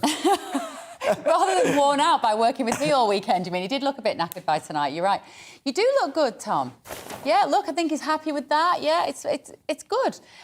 What's this? We had a little thing on the show last night about the mullets. The mullet. I'm not happy about that, Joe. You don't like the mullets? No, I don't. I think they look ridiculous. If you were to pick a hairstyle for a man, what hairstyle would you want to pick? Well, I suppose just a bit like Tom's. We call this the gentleman's cut. Oh, is it? Young and handsome. Do you feel like a gentleman, Tom? Absolutely. Yeah, good. Well, who knows, but you've got the haircut of one. Yeah, I just like a normal, you know, a nice, sensible tidy. Boy's hair, man's haircut. A man's haircut. You know. I love that. Yeah, and all the kids at the moment have got these mullets. We were talking about it last night, but this is because of Stranger Things, isn't it? And the 80s trend. Yeah, everything is moving backwards nowadays, I think. Yeah. So people like the old hairstyles. Men are starting to get really like super long hair. And lots of women are getting super short hair. Yeah, are they? Yeah, I see it all in America. I would say a good 25% of the people that I encountered, lots of women, young and old, they've got super short hair, sometimes shorter than me. Really? Yeah, it's kind of weird. I know. That's Stranger Things again. That's because of Millie Bobby Brown, isn't it? The one that had the powers, right? Yeah, 11. Yes. Yeah, 11. I've only watched a couple of episodes. I could never really get into that series. No, me neither. But there is, and a lot of our haircuts now, they are coming, aren't they, down from movies, and it feels like more than ever before. People are looking for inspiration. Gone are the days of just a short back and sides. Well, I think people on social media and anyone that's in the media eye, they take inspiration. That's why, you know, when Justin Bieber had that like hairstyle flick, every young man had that. So I think we look to people on YouTube, TikTok, any celebrity for inspiration and guidance. I think that's how the modern age is working. So where are you going to go next? So I've got 12 states left. So after this, I fly back to Texas, and then I'm going to Alaska. The last state is Hawaii, and then after that, I've got a plan for the 7 wonders of the world and the 7 wonder trims, which would be quite cool. Amazing. So are people actually paying you for your haircut? No. So I basically so I saved up enough money to be able to do this for free. All my haircuts are completely free, and I ask if anyone wants to tip me. I don't take tips. I ask if they give it to homeless to buy them either food or water, because I feel like they need it more than myself. I worked 2 years doing like 3 jobs to save up for this trip, and I think just like the guy that I met in Memphis, giving him $50 goes a longer way than giving me $50. That's amazing. Well, good to know, Tom, because you weren't sure if he was going to give you a bill at the end of this. No, it's completely free. Completely free. And where can people find you, Joel? So I'm on TikTok as Joel A. Ezekiel. Yeah. My Instagram is Joel A. Ezekiel, and I'm on all social media platforms, but I mainly use TikTok, Instagram, and if you want to have a look at my YouTube as well, it's Joel Ezekiel. Spell Ezekiel for us. Ezekiel, or for the Americans, they say Ezekiel. OK, fantastic. And also, can people donate to you? So I would say that you can go and do your travel. Listen, I haven't set up a GoFundMe page yet for what I do, but in the meantime, if you do want to give anything away, I would say give to charity, stuff like I really support multiple sclerosis. My auntie has multiple sclerosis, so that's one of the charities that I've done. I raised £10,000 and jumped out of a plane for her, or cancer research. Those are the 2 main charities that I like to donate. But coming on here, I might set up a GoFundMe page to help do some more crazy adventures. I really love to do a haircut on the London Eye, but they unfortunately said no. So you are your business, aren't you, Joel? Yes, that's I'm the brand. problem. Do you not get any plans to put any little trainees with you? I've got an 18-year-old who could do with a job.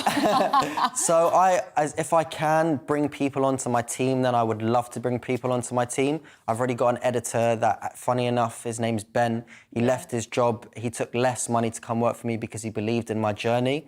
And hopefully one day I can teach people how to cut hair and teach people how to use this skill and make people... The haircuts for men is very different. You notice when a woman gets a haircut, you can't really notice it, but when a man gets a haircut, it completely changes his face. Yeah. For me, like, I just know when I've had a bad haircut, it makes me feel like crap, whereas when I've given a good haircut and I can see that smile on their face, the people that I've met on this trip, when I'm like, it's going to be the best haircut you've ever had, and they say, yeah, whatever, and then they sit in the chair, and then after I've given them the haircut, the life in in their face is just it's uncontrollable, and that's what gives me joy at the end of the day. So you must have, when we were all in lockdowns then and you couldn't cut anybody's hair, you must have been really missing that, weren't So you? funny enough, I was actually working for DPD and Amazon as a delivery driver during that time to save money for this trip.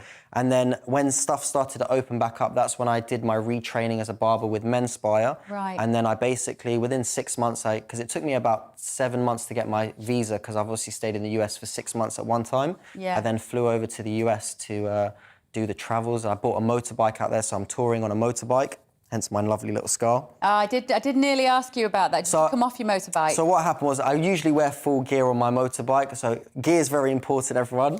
And I had done a 14-hour ride from Los Angeles to Idaho, and then I had done another 2-3 hour ride, and I basically came down and a rock got stuck in my chain, and it pulled my my wheel out, and I basically came on. The one day I wasn't wearing a jacket, it's ironic. Well, be careful, because you need your hands. I do, otherwise I wouldn't be able to make people like him look handsome You need again. your arms, you need your hands to look at Tom. He looks delighted. He looks absolutely delighted with his haircut, doesn't he? There you go. I feel like I should ask Tom what I've got to do next, but I think I've worked it out. Yeah, okay, thanks, Tom. Right, Joel, thank you so much. Thanks for having me on. It's been a joy to meet you. Honestly, you give me faith, and my heart feels full of your optimism and your positivity tonight. Awesome. Right, now, former world heavyweight boxing champion Anthony Joshua has been dominating the headlines today, and not for the reason that you might expect. He lost his rematch with Alexander Usyk on a split-point decision last night in Saudi Arabia, and with it the 3 world titles that were on the line. But his behaviour after the bell was what really caused a stir. We're going to go onto that in just a moment after this quick break.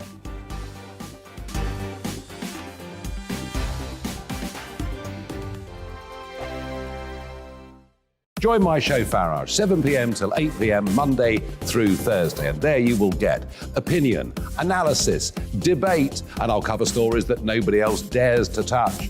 You've been cancelled. Join the club. Oh, my goodness me. And then for the last 15 minutes, talking pints. We're over a drink. We have a civilised conversation with someone. We very often disagree, but we do it in a grown-up way. Come and join me on Farage.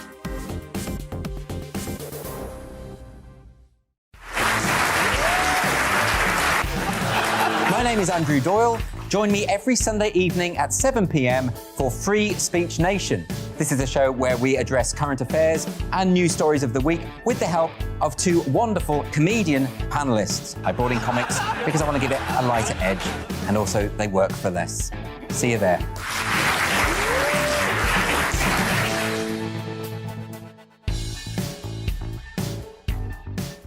Hi there, it's Stephen and Anne.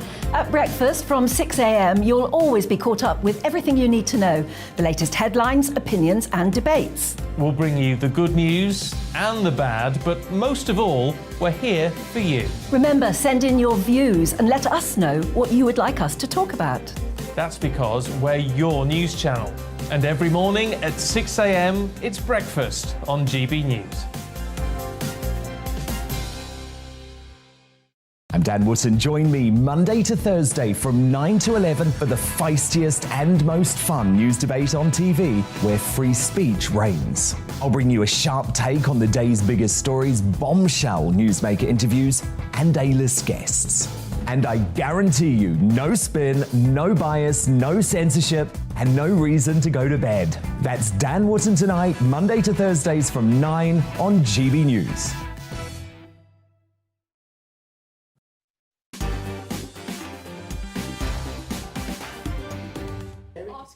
Right, stop talking, everybody. Be quiet now. Quiet in the cheap seats over there. Right. Former world heavyweight boxing champion Anthony Joshua has been dominating the headlines today, and not for the reason that you might have expected. We talked a little bit about this last night, about the fact this match was coming up. Well, he lost his rematch, of course, with Alexander Usyk on a split points decision last night in Saudi Arabia, and with it, the 3 world titles that were on the line. But his behaviour after the bell was what really caused a stir. He grabbed the microphone, venting his anger, before grabbing 2 of the belts and throwing them out of the ring. It was uncharacteristic for the 2-time world champion. But with so much on the line, should you always have to be gracious in defeat? And isn't being fiercely competitive in the name of the game in professional sport? Now, what do you think, guys? The thing when I was watching it, sorry, go on. Being gracious. I think it's nice to keep your composure. I think it's something that, you know, you want to set a good example to your viewers and to potential younger fans as well.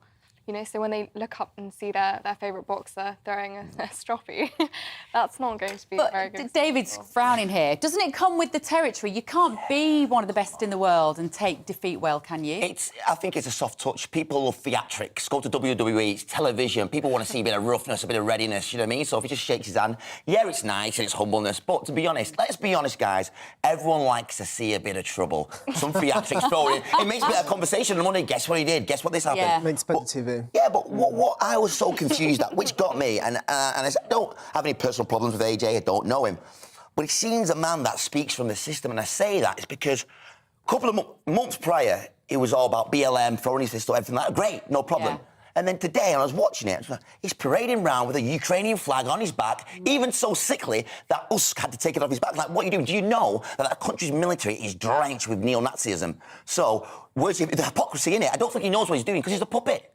Do you think he's a puppet? Oh, that's 100%. Controversial, isn't it? He's a puppet. Well, I think David mentions a very interesting point about it getting political. Yeah. Because as soon as you introduce a political message there, then it isn't just, you know, someone just having a little, you know, TV moment of theatrics. It's actually trying to convey something, which is very insidious because I think the British public are sick to death of being basically... you know, with this incessant kind of propaganda from either the football with the kneeling for the BLM organisation or just being lectured all the time by celebrities and whether, you know, pop stars or sports people. Do you a boxing fan, Brian Mark? No, I'm not, actually. I don't know if that's a surprise to anyone. I don't really watch it, to be honest with you. I just thought he came across as a sore loser. Yeah. He was very vulgar in his speech, swearing left, right and centre. He should have accepted defeat graciously, as Alice was saying, instead of, you know, throwing his toys out of the pram. It's quite embarrassing to watch someone like that, who's usually quite restrained, just suddenly go into this fit of hysteria and crying at a conference. But isn't it quite? But maybe what was so refreshing about it in a way was that it did just come straight from the heart. And even if he went off on a bit of a political tangent at the end of it, I mean, he was a bit punch drunk. You know, someone stick with the script. Stick with the script, AJ. What are you doing? Yeah, you know, I kind of wanted to see that natural. It was disappointment to come out of him. I like that in a sport. But then he refused. It's quite hypocritical because he refused to answer any questions about the terrible human rights abuses in Saudi Arabia, where it was hosted. So he can be political on one hand. There's so many issues. We have a human trafficking crisis at our borders. There's, you know, cost of living crisis, the green agenda. We're inundated with real issues, and yet, you know, he chooses to. I haven't actually watched it myself, but from what I've heard, I definitely don't want to. Of course, Usyk is Ukrainian, hence the Ukrainian flag. We have to point that out. And he was victorious, and he beat him, and Joshua didn't like it. He subsequently did another press conference, didn't he? Did you see this, though, where he was a little bit more contrite? No, it was... And he kind of got a bit upset, didn't he? He kind of burst into tears and said, you know, I'm sorry that I kind of said, sorry, Mum, I shouldn't have behaved like that. I was just shell-shocked because he had the Ukrainian flag, it was on it for ages, he was in hip hooray. I think he'd lost the script or whatever he's meant to do, and he was going left, right and centre, and that's what happens when you're a puppet, you don't know what you're doing. I was all over the place. To say that. I hadn't seen it in that way. Yeah, he's like a chicken, headless chicken, didn't know what to say, caught up in emotion, but then again, he's like, oh, wait a minute, the flag, let me do the flag, I've been told to do this, now I don't know what to do. Yeah. Well, you know, as much as I was saying it was slightly unprofessional, I do understand as well, for example, Eddie Hearn, the promoter, he was explaining that AJ had the world on his shoulders, all of these eyes looking at him, immense pressure to try and defend his world title. So I do get it as well, when that raw emotion was coming out at the press conference, you can't really blame him for that. I mean, I do get it, but I think there should be something said for the kind of old English stoicism and, you know, a dignified response to losing. And I think we've seen so much emotion recently, just on television everywhere. It's all around us. It's all about feelings and expressing yourself. But actually, I think that what resonates more with people is a good standard set by those who we look up to on television. Do you know what I thought, David, when I was watching it? I'm not a massive boxing fan, but we were talking about it on this show a couple of days ago, this fight coming up, and then I was also talking to a guy that was running the bare knuckle fighting championships going on at the moment. And I look at these sports and I think they are enjoying a resurgence in popularity at a time, paradoxically, when health and safety and a fear of everything seems to be getting greater. Why do you think we're suddenly getting such an interest in this very macho, very masculine expression of violence and aggression? To be honest, when I look at boxing now, I would actually say the opposite. It's taking a downturn. Only the Jake Paul brothers, the YouTubers, funnily enough, they're the ones bringing it back to life. Why? Because of theatrical. They bring energy, they bring comedy, they bring fun to it. Right. When you go to the standard boxers, AJ, really? They're all boring as hell. I would not. I didn't pay for that fight. I streamed it for free. But no, I'm giving the new age of fighting has actually come because, you know, I'd say a lot of these YouTubers, they're bringing fun to it.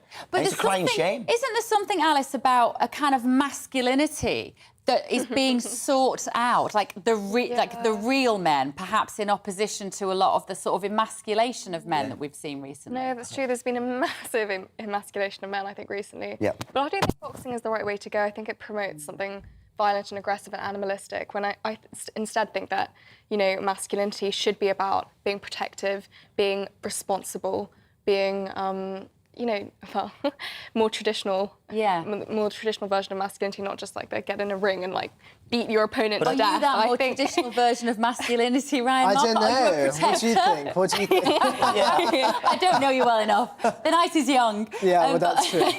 No, I mean, I agree with you. I think there maybe is a bit of a resurgence because everything nowadays is so controlled, so boring, so sanitised, so sensitive, so sanitised. It's actually maybe a release for people to actually watch violence and maybe to get involved in boxing. It's so grim, though. Well, I hope we do go 360 because men have been demasculised, you know, Yeah, toxic masculinity, everything like that. So this would be fantastic if people are thinking, you know what, oh, wow, I actually like, you know, to push forward the masculinity again. But I think men are seeking it out. I genuinely think there's this resurgence in, like, cage fighting and all this stuff. So it's brutal. It's not my idea of fun. I can watch it. Right, anyway, we've got to move on, guys. We could chat all night. Right, we're going to have a look at tomorrow morning's newspapers hot off the press.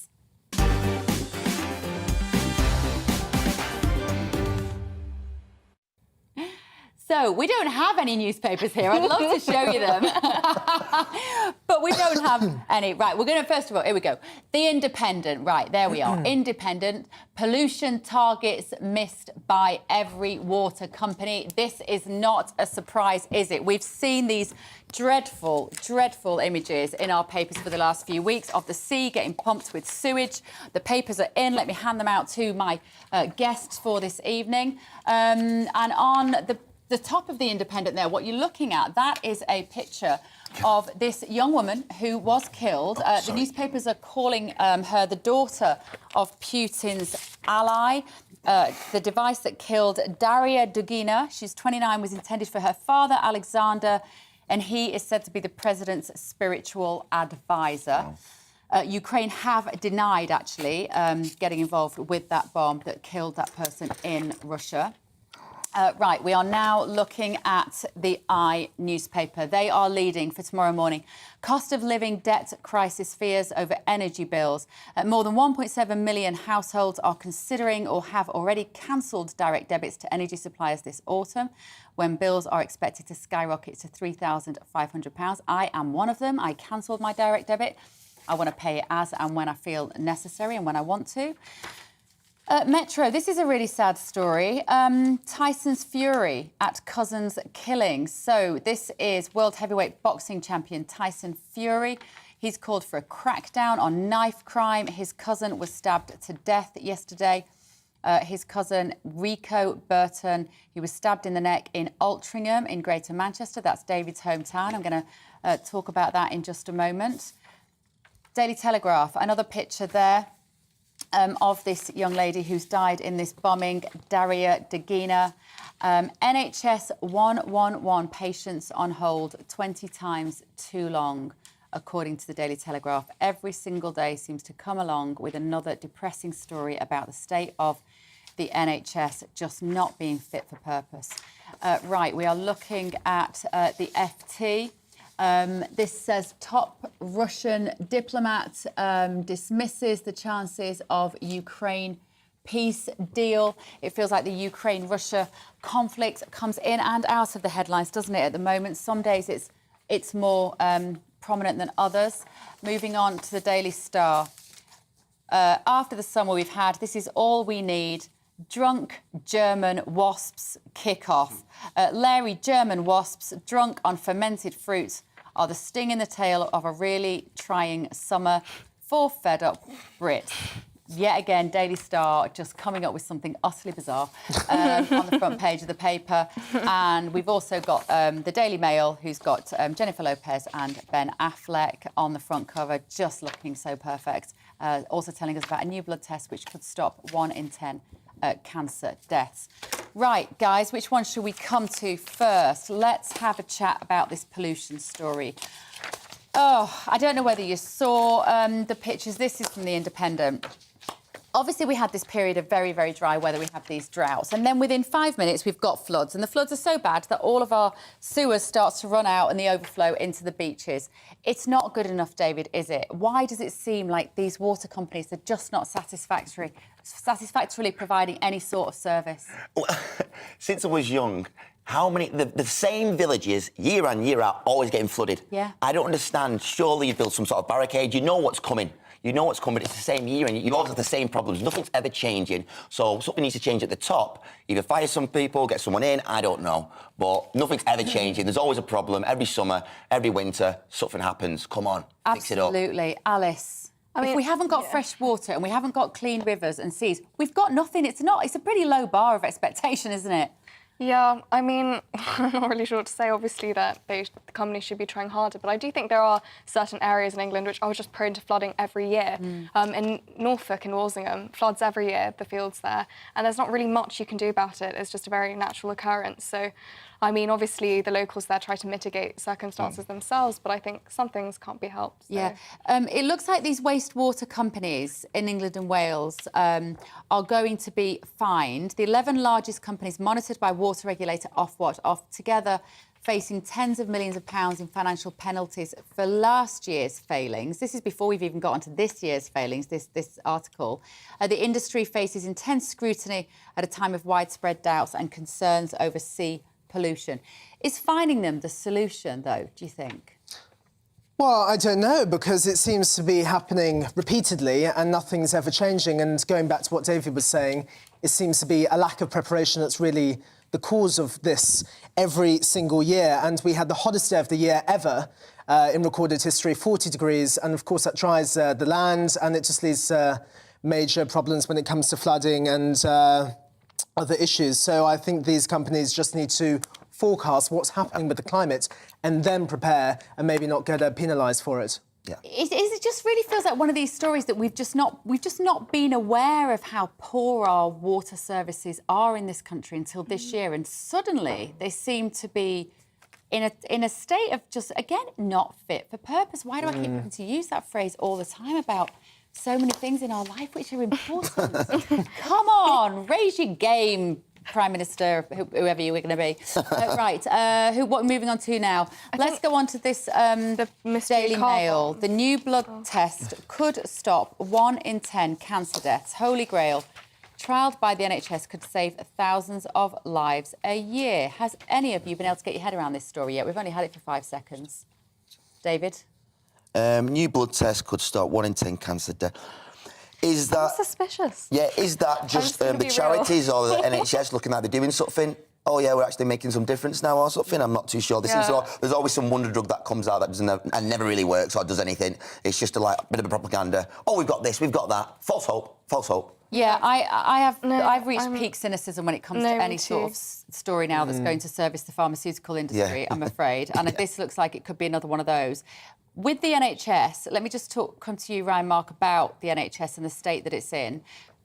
We've got, on average, about 1,500 excess deaths a week now for several weeks, for all sorts of reasons. Predominantly, I guess, they are post-lockdown deaths, right? They're post-lockdown policy deaths.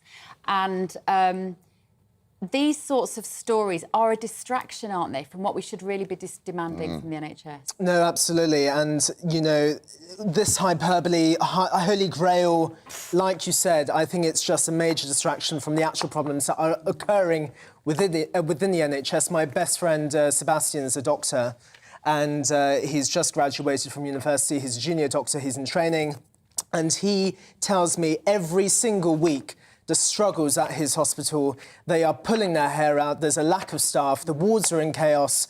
Something urgently needs to be done. And silly stories like this, Holy Grail, hyperbolic stories, just need to be forgotten about, and they need to address the root issues that are affecting the NHS services right now. NHS 111 patients on hold 20 times too long, following on from that. NHS call time, waiting times, they are just not working at all. We've got queues for ambulances. What do we do, Alice, in this situation when you feel like that it's genuine? Like, a lot of the fear of the last 2 years was completely manufactured and unnecessary. But it feels like now I genuinely am quite fearful of one of my family members being hurt and me having to make that call, because we no longer have faith that anyone's going to pick up the phone or come to us, do we? No, it's a disgrace. I think our welfare state is, to some extent, at the brink of collapse, really. And this is for so many factors, including the fact that, you know, we've been letting in so many people across our borders on this tiny island, and we just simply can't take any more illegal immigration. That should be solved in order to improve our welfare state for everyone in this country. It's hugely unfair and very it's a lack of justice there. We need controlled immigration to run our NHS. The number of doctors and nurses that we're relying on who are not British born, though. We do need to get the balance right.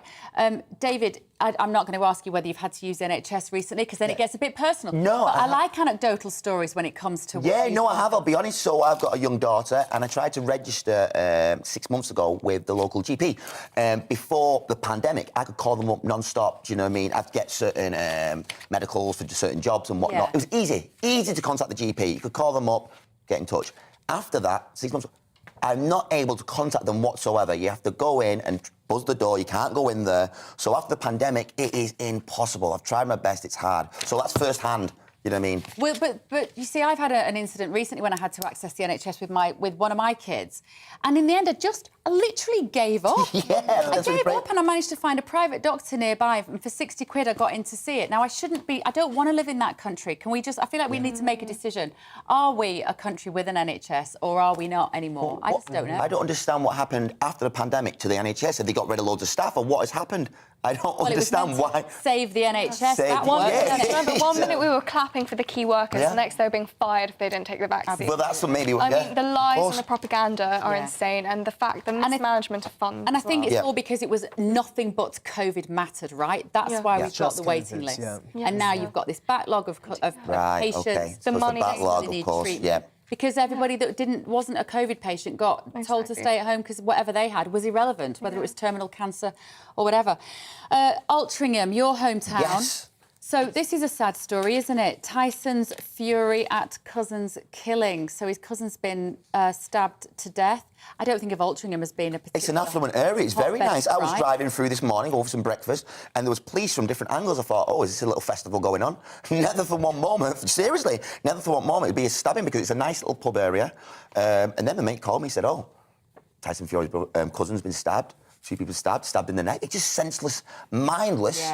Killing it, people thinking, like, what's going to happen? I'm going to go to jail. I don't understand the mindset where you're thinking you're just going to stab someone and that's it. No. I don't get it. It's total lawlessness. The lawlessness. That's lawlessness. Insane. London is like that too. It's completely lawless. Sadiq Khan doing absolutely nothing to stop crime and still lecturing us on feminism or whatever. It's not a council estate. This is a council estate. This is like Notting Hill, a really nice area. It is. Well, Altrincham is a posh bit of Manchester, isn't it? I think I grew up in... I'm not posh, but I live there. Whereas you live there now. I know, I'm coming up in the world. It's not that posh, David, I take it back. Right, we're going to go to a quick break. I should tell you, if you've only just switched on, who this rabble are. We got Ryan Mark Parsons, entrepreneur and businessman, and a very articulate young man he is too. And he has a best friend called Sebastian. That wasn't a surprise at all, I can tell you that. Alice Grant, political commentator, and former military security operative David McIntosh. But you also now work with kids, don't you? Yes, that's right, mindset coach. Excellent. Thank you. Yeah, mindset coach. Well, I need one of those after doing this slot, I can tell you. Bennifer finally got hitched this weekend. Jennifer Lopez and Ben Affleck are celebrating their nuptials. We're going to tell you all about it after this quick break.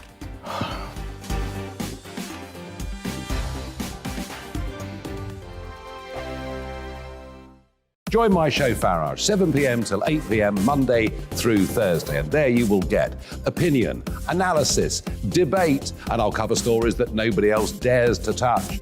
You've been cancelled. Join the club. Oh my goodness me. And then for the last 15 minutes, talking pints. We're over a drink. We have a civilised conversation with someone. We very often disagree, but we do it in a grown-up way. Come and join me on Farage.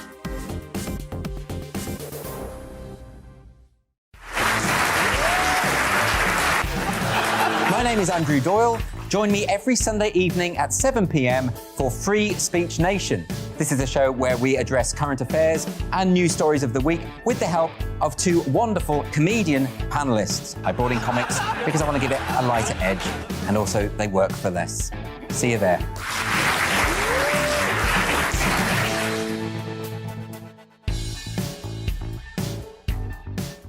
Hi there, it's Stephen and Anne. At breakfast from 6 a.m, you'll always be caught up with everything you need to know, the latest headlines, opinions and debates. We'll bring you the good news and the bad, but most of all, we're here for you. Remember, send in your views and let us know what you would like us to talk about. That's because we're your news channel. And every morning at 6 a.m, it's breakfast on GB News. I'm Dan Wootton. Join me Monday to Thursday from 9 to 11 for the feistiest and most fun news debate on TV, where free speech reigns. I'll bring you a sharp take on the day's biggest stories, bombshell newsmaker interviews, and A-list guests. And I guarantee you, no spin, no bias, no censorship, and no reason to go to bed. That's Dan Wootton Tonight, Monday to Thursdays from 9 on GB News.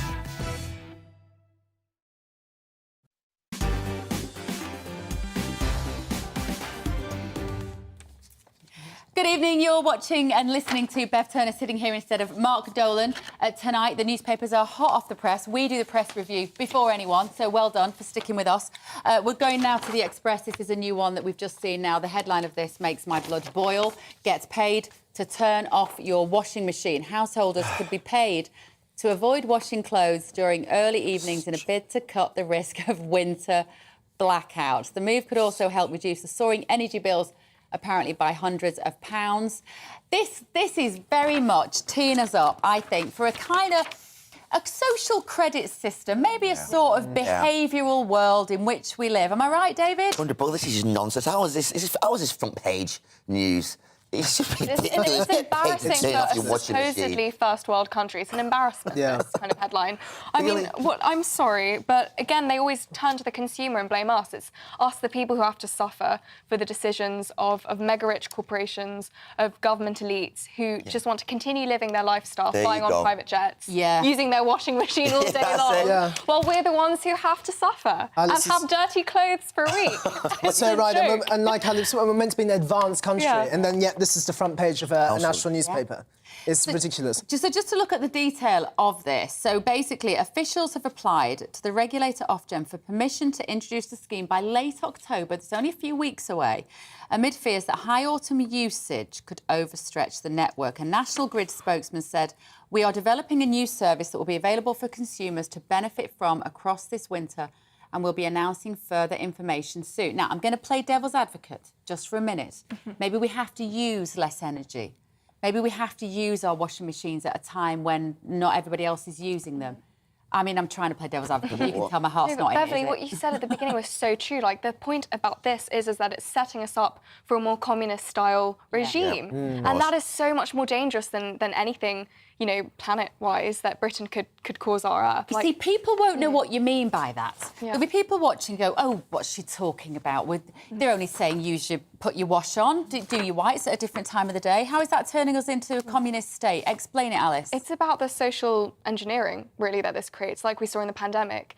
It's about the state having this control over our private, individual lives, which we've never seen before in this country, and we don't want to ever see in this country because it's extremely sinister and will never be used for the right purposes. You know, this will be used... It's nudging behavioural change, isn't it? Nudging behavioural change. When do you do your washing, Ryan? I don't know, I'll have to ask the maid. I'll give her a call during the outbreak. You mean your mum? No, the mum, I mean, would you, as a gesture, to help the collective, because that's what this is about. Sounds like China. I don't like that. Sounds like China. China written all over it. How come it has to be us and not the elites? No, I know. It's always the consumer to blame, and I'm not going to do anything. I will do my washing whenever I like. I'm not being told by anyone when I'm going to do my washing. Bravo. That's acceptable. There you go. So I want to clap for that. Right, the Prime Minister. Not another one. Okay. Anybody else running for Prime Minister. Although, talking about that, let's have a look at the Times, because they're running with this. Tory voters still want Boris Johnson to be leader. I know this has been bubbling along since he was defenestrated from number 10. But on a lot of Conservative Party members, I know they're the ones who are voting right now to decide whether we've got Truss or Sunak. A lot of them would really want Johnson to still be leader. David, you're sighing. Go on. It doesn't matter who's in power. Different mask, same clown. If Boris in power, if Sunak's in power, are energy prices going to go down? No. Are we still going to stop giving billions to Ukraine? No. It doesn't matter if it's Labour or if it's Tory. Is it going to stop the net zero green agenda? No. Is it going to stop any of these new kind of controls that we're seeing over our private lives? No. But I think surely anyone else than Boris Johnson would be a better scenario in terms of leading our country. I think Liz Truss, Rishi Sunak, I think I would have them any day over having Boris back in power. Who do you want to watch in the morning? Absolutely. Liz Truss, Rishi Sunak or Boris Johnson? It's about the face. The face, Which face do you like? Which face do you like? That's it. So superficial, but it's so true. But you see, I guess what they're saying, so the Tory voters are saying Boris Johnson could win another election. Neither of those two will, compared to Keir Starmer. That's their argument, right? And I'd probably agree. That's I'd agree. possibly, bizarrely, true. I think the public are fed up. The electorate is fed up with Boris Johnson. I was a supporter. In fact, I voted for Boris Johnson at the very beginning when it was Jeremy Hunt. I voted for Boris. I had faith in Boris, and he's just proved to be a mendacious leader, someone I do not trust. I would never, ever want to see him back in number 10. Well, absolutely not. OK, well, nicely put. Right, listen, Jennifer Lopez and Ben Affleck got married. They celebrated their nuptials with another 3-day-long ceremony in Georgia. But unexpectedly, the groom's brother, Academy Award-winning actor Casey Affleck, wasn't invited. He hasn't attended any of the celebrations. The Manchester by the Sea star says that he had to miss Manchester by the Sea. Never heard of it. He had to miss his big day. I wish it did. Although it'd be full of,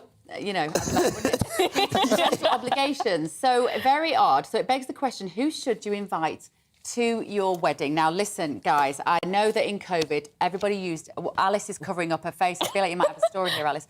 People used it as an excuse, didn't they, to not invite people that they didn't like. Oh, I'm so sorry, Mum. I'm really sorry that you can't invite Auntie Maud because we've only got 40 people, and some people are like that. Yes, I never liked her anyway.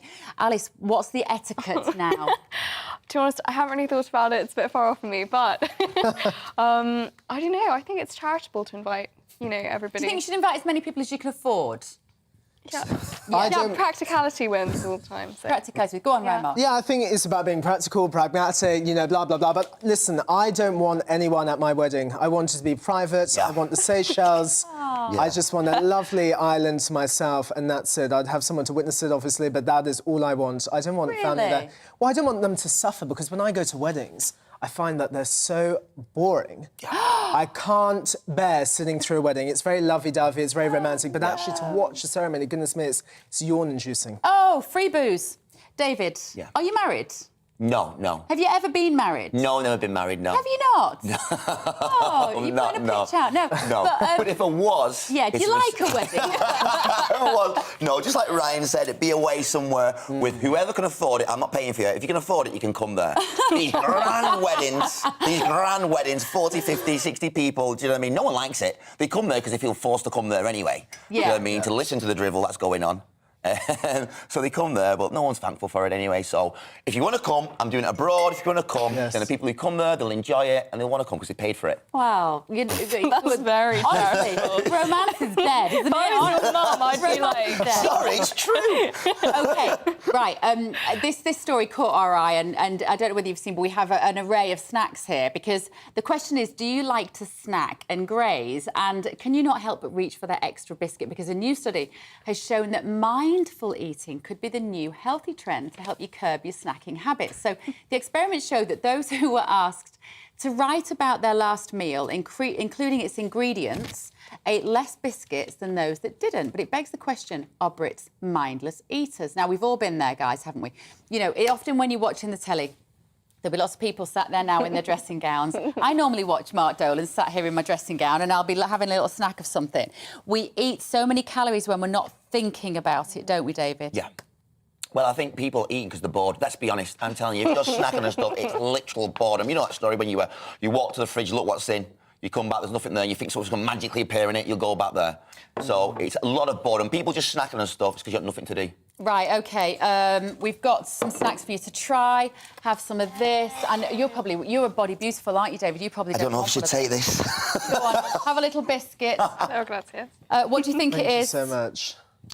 It's Club. Well, club. It's got a bit on Can it. you sing the song? If you like a lot of chocolate on your biscuit, try. Oh, wow. You'll be laying in bed tonight with that going around in your head. That's right, a club. Here's another one we can have. But you see, the trouble is, we do. This is where we all kind of get these calories, isn't it? We That's eat not without McVitie's. thinking about. That's a no frills. Oh. Come on, please. Is it not a proper? Must be budget. Well, I used to be the worst snacker, and then I went to Greece, and then I had a mindset change. They have so many salads out there, and I had cheese non-stop, and now I'm on full keto. Are you? Yeah, I do. So keto no now. carbohydrates. No carbs. And have you lost weight on that? Has it been successful? I have lost weight because of it, and I used to snack, you know, watching the TV, watching Yeah. a film, biscuits, crisps, and it was just so bad, and the weight would just pile on. Yeah. And I just don't do it anymore, so I'm not actually eating. I'm not actually allowed to Oh, eat it. well done. Yeah. Oh, well done, Ryan Mark. Thank You you. are so good. So basically, what this study found was that if every time you ate a meal, you had to sit down and write down what you'd had. I think it's the hassle of doing that probably was as much of a deterrent as actually making you aware of what you eat. What do you think the benefit would be, though, David, if you were to really pay attention to your meal? Yeah. Like, you know, what we all do as well is, I don't know about you, but I'll sit eating, like looking at my phone, like scrolling through things, and then I'm not really paying attention. You're putting power into the food. If you went along and was collecting berries from a field or anything like that... I did that today. Yeah, if you're taking it and putting focus... Listen, the mind is a very, very powerful thing. If you're transferring your power into the food, it's coming back to you. So if you just, throwing this down, I guarantee you won't get as much nutrition or power from that food than if you sat there and actually processed your energy into the food. Yeah, for me, I believe it's a fact. It works for me. Yeah, Alice? I don't think snacking's bad as long as what you're snacking on is good. I love dried mango. That's full of sugar. Well, it is a lot, that's it. It feels healthy. It's also costs about £25 a bag. But I would definitely, I don't care how much dried mango is, I'll buy it. Really? That's your snack I'm of choice? So but I also love plantain chips. They're my favourite thing. So you wouldn't be allowed to eat mango on your keto diet, would you? It's too high in sugar. Oh, can you? I don't know. I think you can have fruit. I need to go to my keto expert. But I do cheat sometimes. I go to my favourite supermarket and I'm obsessed with these giant corns. They're huge corns and they're just so delicious. I don't know if you've ever had those before. Oh, you mean like the really crunchy corn The really things? crunchy corn. Yeah. Oh my gosh, that's so good. The salty ones. Yes, the salted ones, yeah. And I'm just Love obsessed. I have those every night. Well. And they're not that bad for you. Amazing. Well, I think we've come to the end of our evening, guys. We won't go anywhere because we can just sit here and gorge ourselves on all this as long as we eat it mindfully. Thank you very much for having me this weekend. Mark will be back next weekend. I think I'm back on GBNews on Thursday morning, so do join me then. But up next is Headliners. Sleep well. Looking ahead to tomorrow's weather, and the UK will be rather wet in places as a spell of heavy rain moves east. Here are the details. It'll be a dry and bright day across much of Scotland with the best of the sunshine towards Aberdeenshire. Skies will be a little bit cloudier in the south, perhaps with a few showers. Monday morning will be quite wet in Northern Ireland as a band of rain moves in from the west. However, this will ease as the morning goes on. Skies will be cloudy in northern England to start the day with scattered showers. A spell of heavier and more persistent rain will arrive later. After a cloudy and dry start to the day in Wales, outbreaks of rain will quickly arrive from the west. The rain could be heavy at times in the morning, particularly in the north. The morning will bring dry conditions across the Midlands, but skies will be rather cloudy. It'll be a warm start to the day with temperatures in the mid-teens. Skies will also be largely cloudy across East Anglia in the morning, although there could be a few glimmers of brightness, particularly in East Norfolk and Suffolk. Southern England will have a cloudy start on Monday morning with some mist and fog around some southern coasts and some light rain in the west. Many parts of the UK will see a spell of rain on Monday, but northern Scotland should stay largely dry. And that's how the weather is shaping up during tomorrow morning.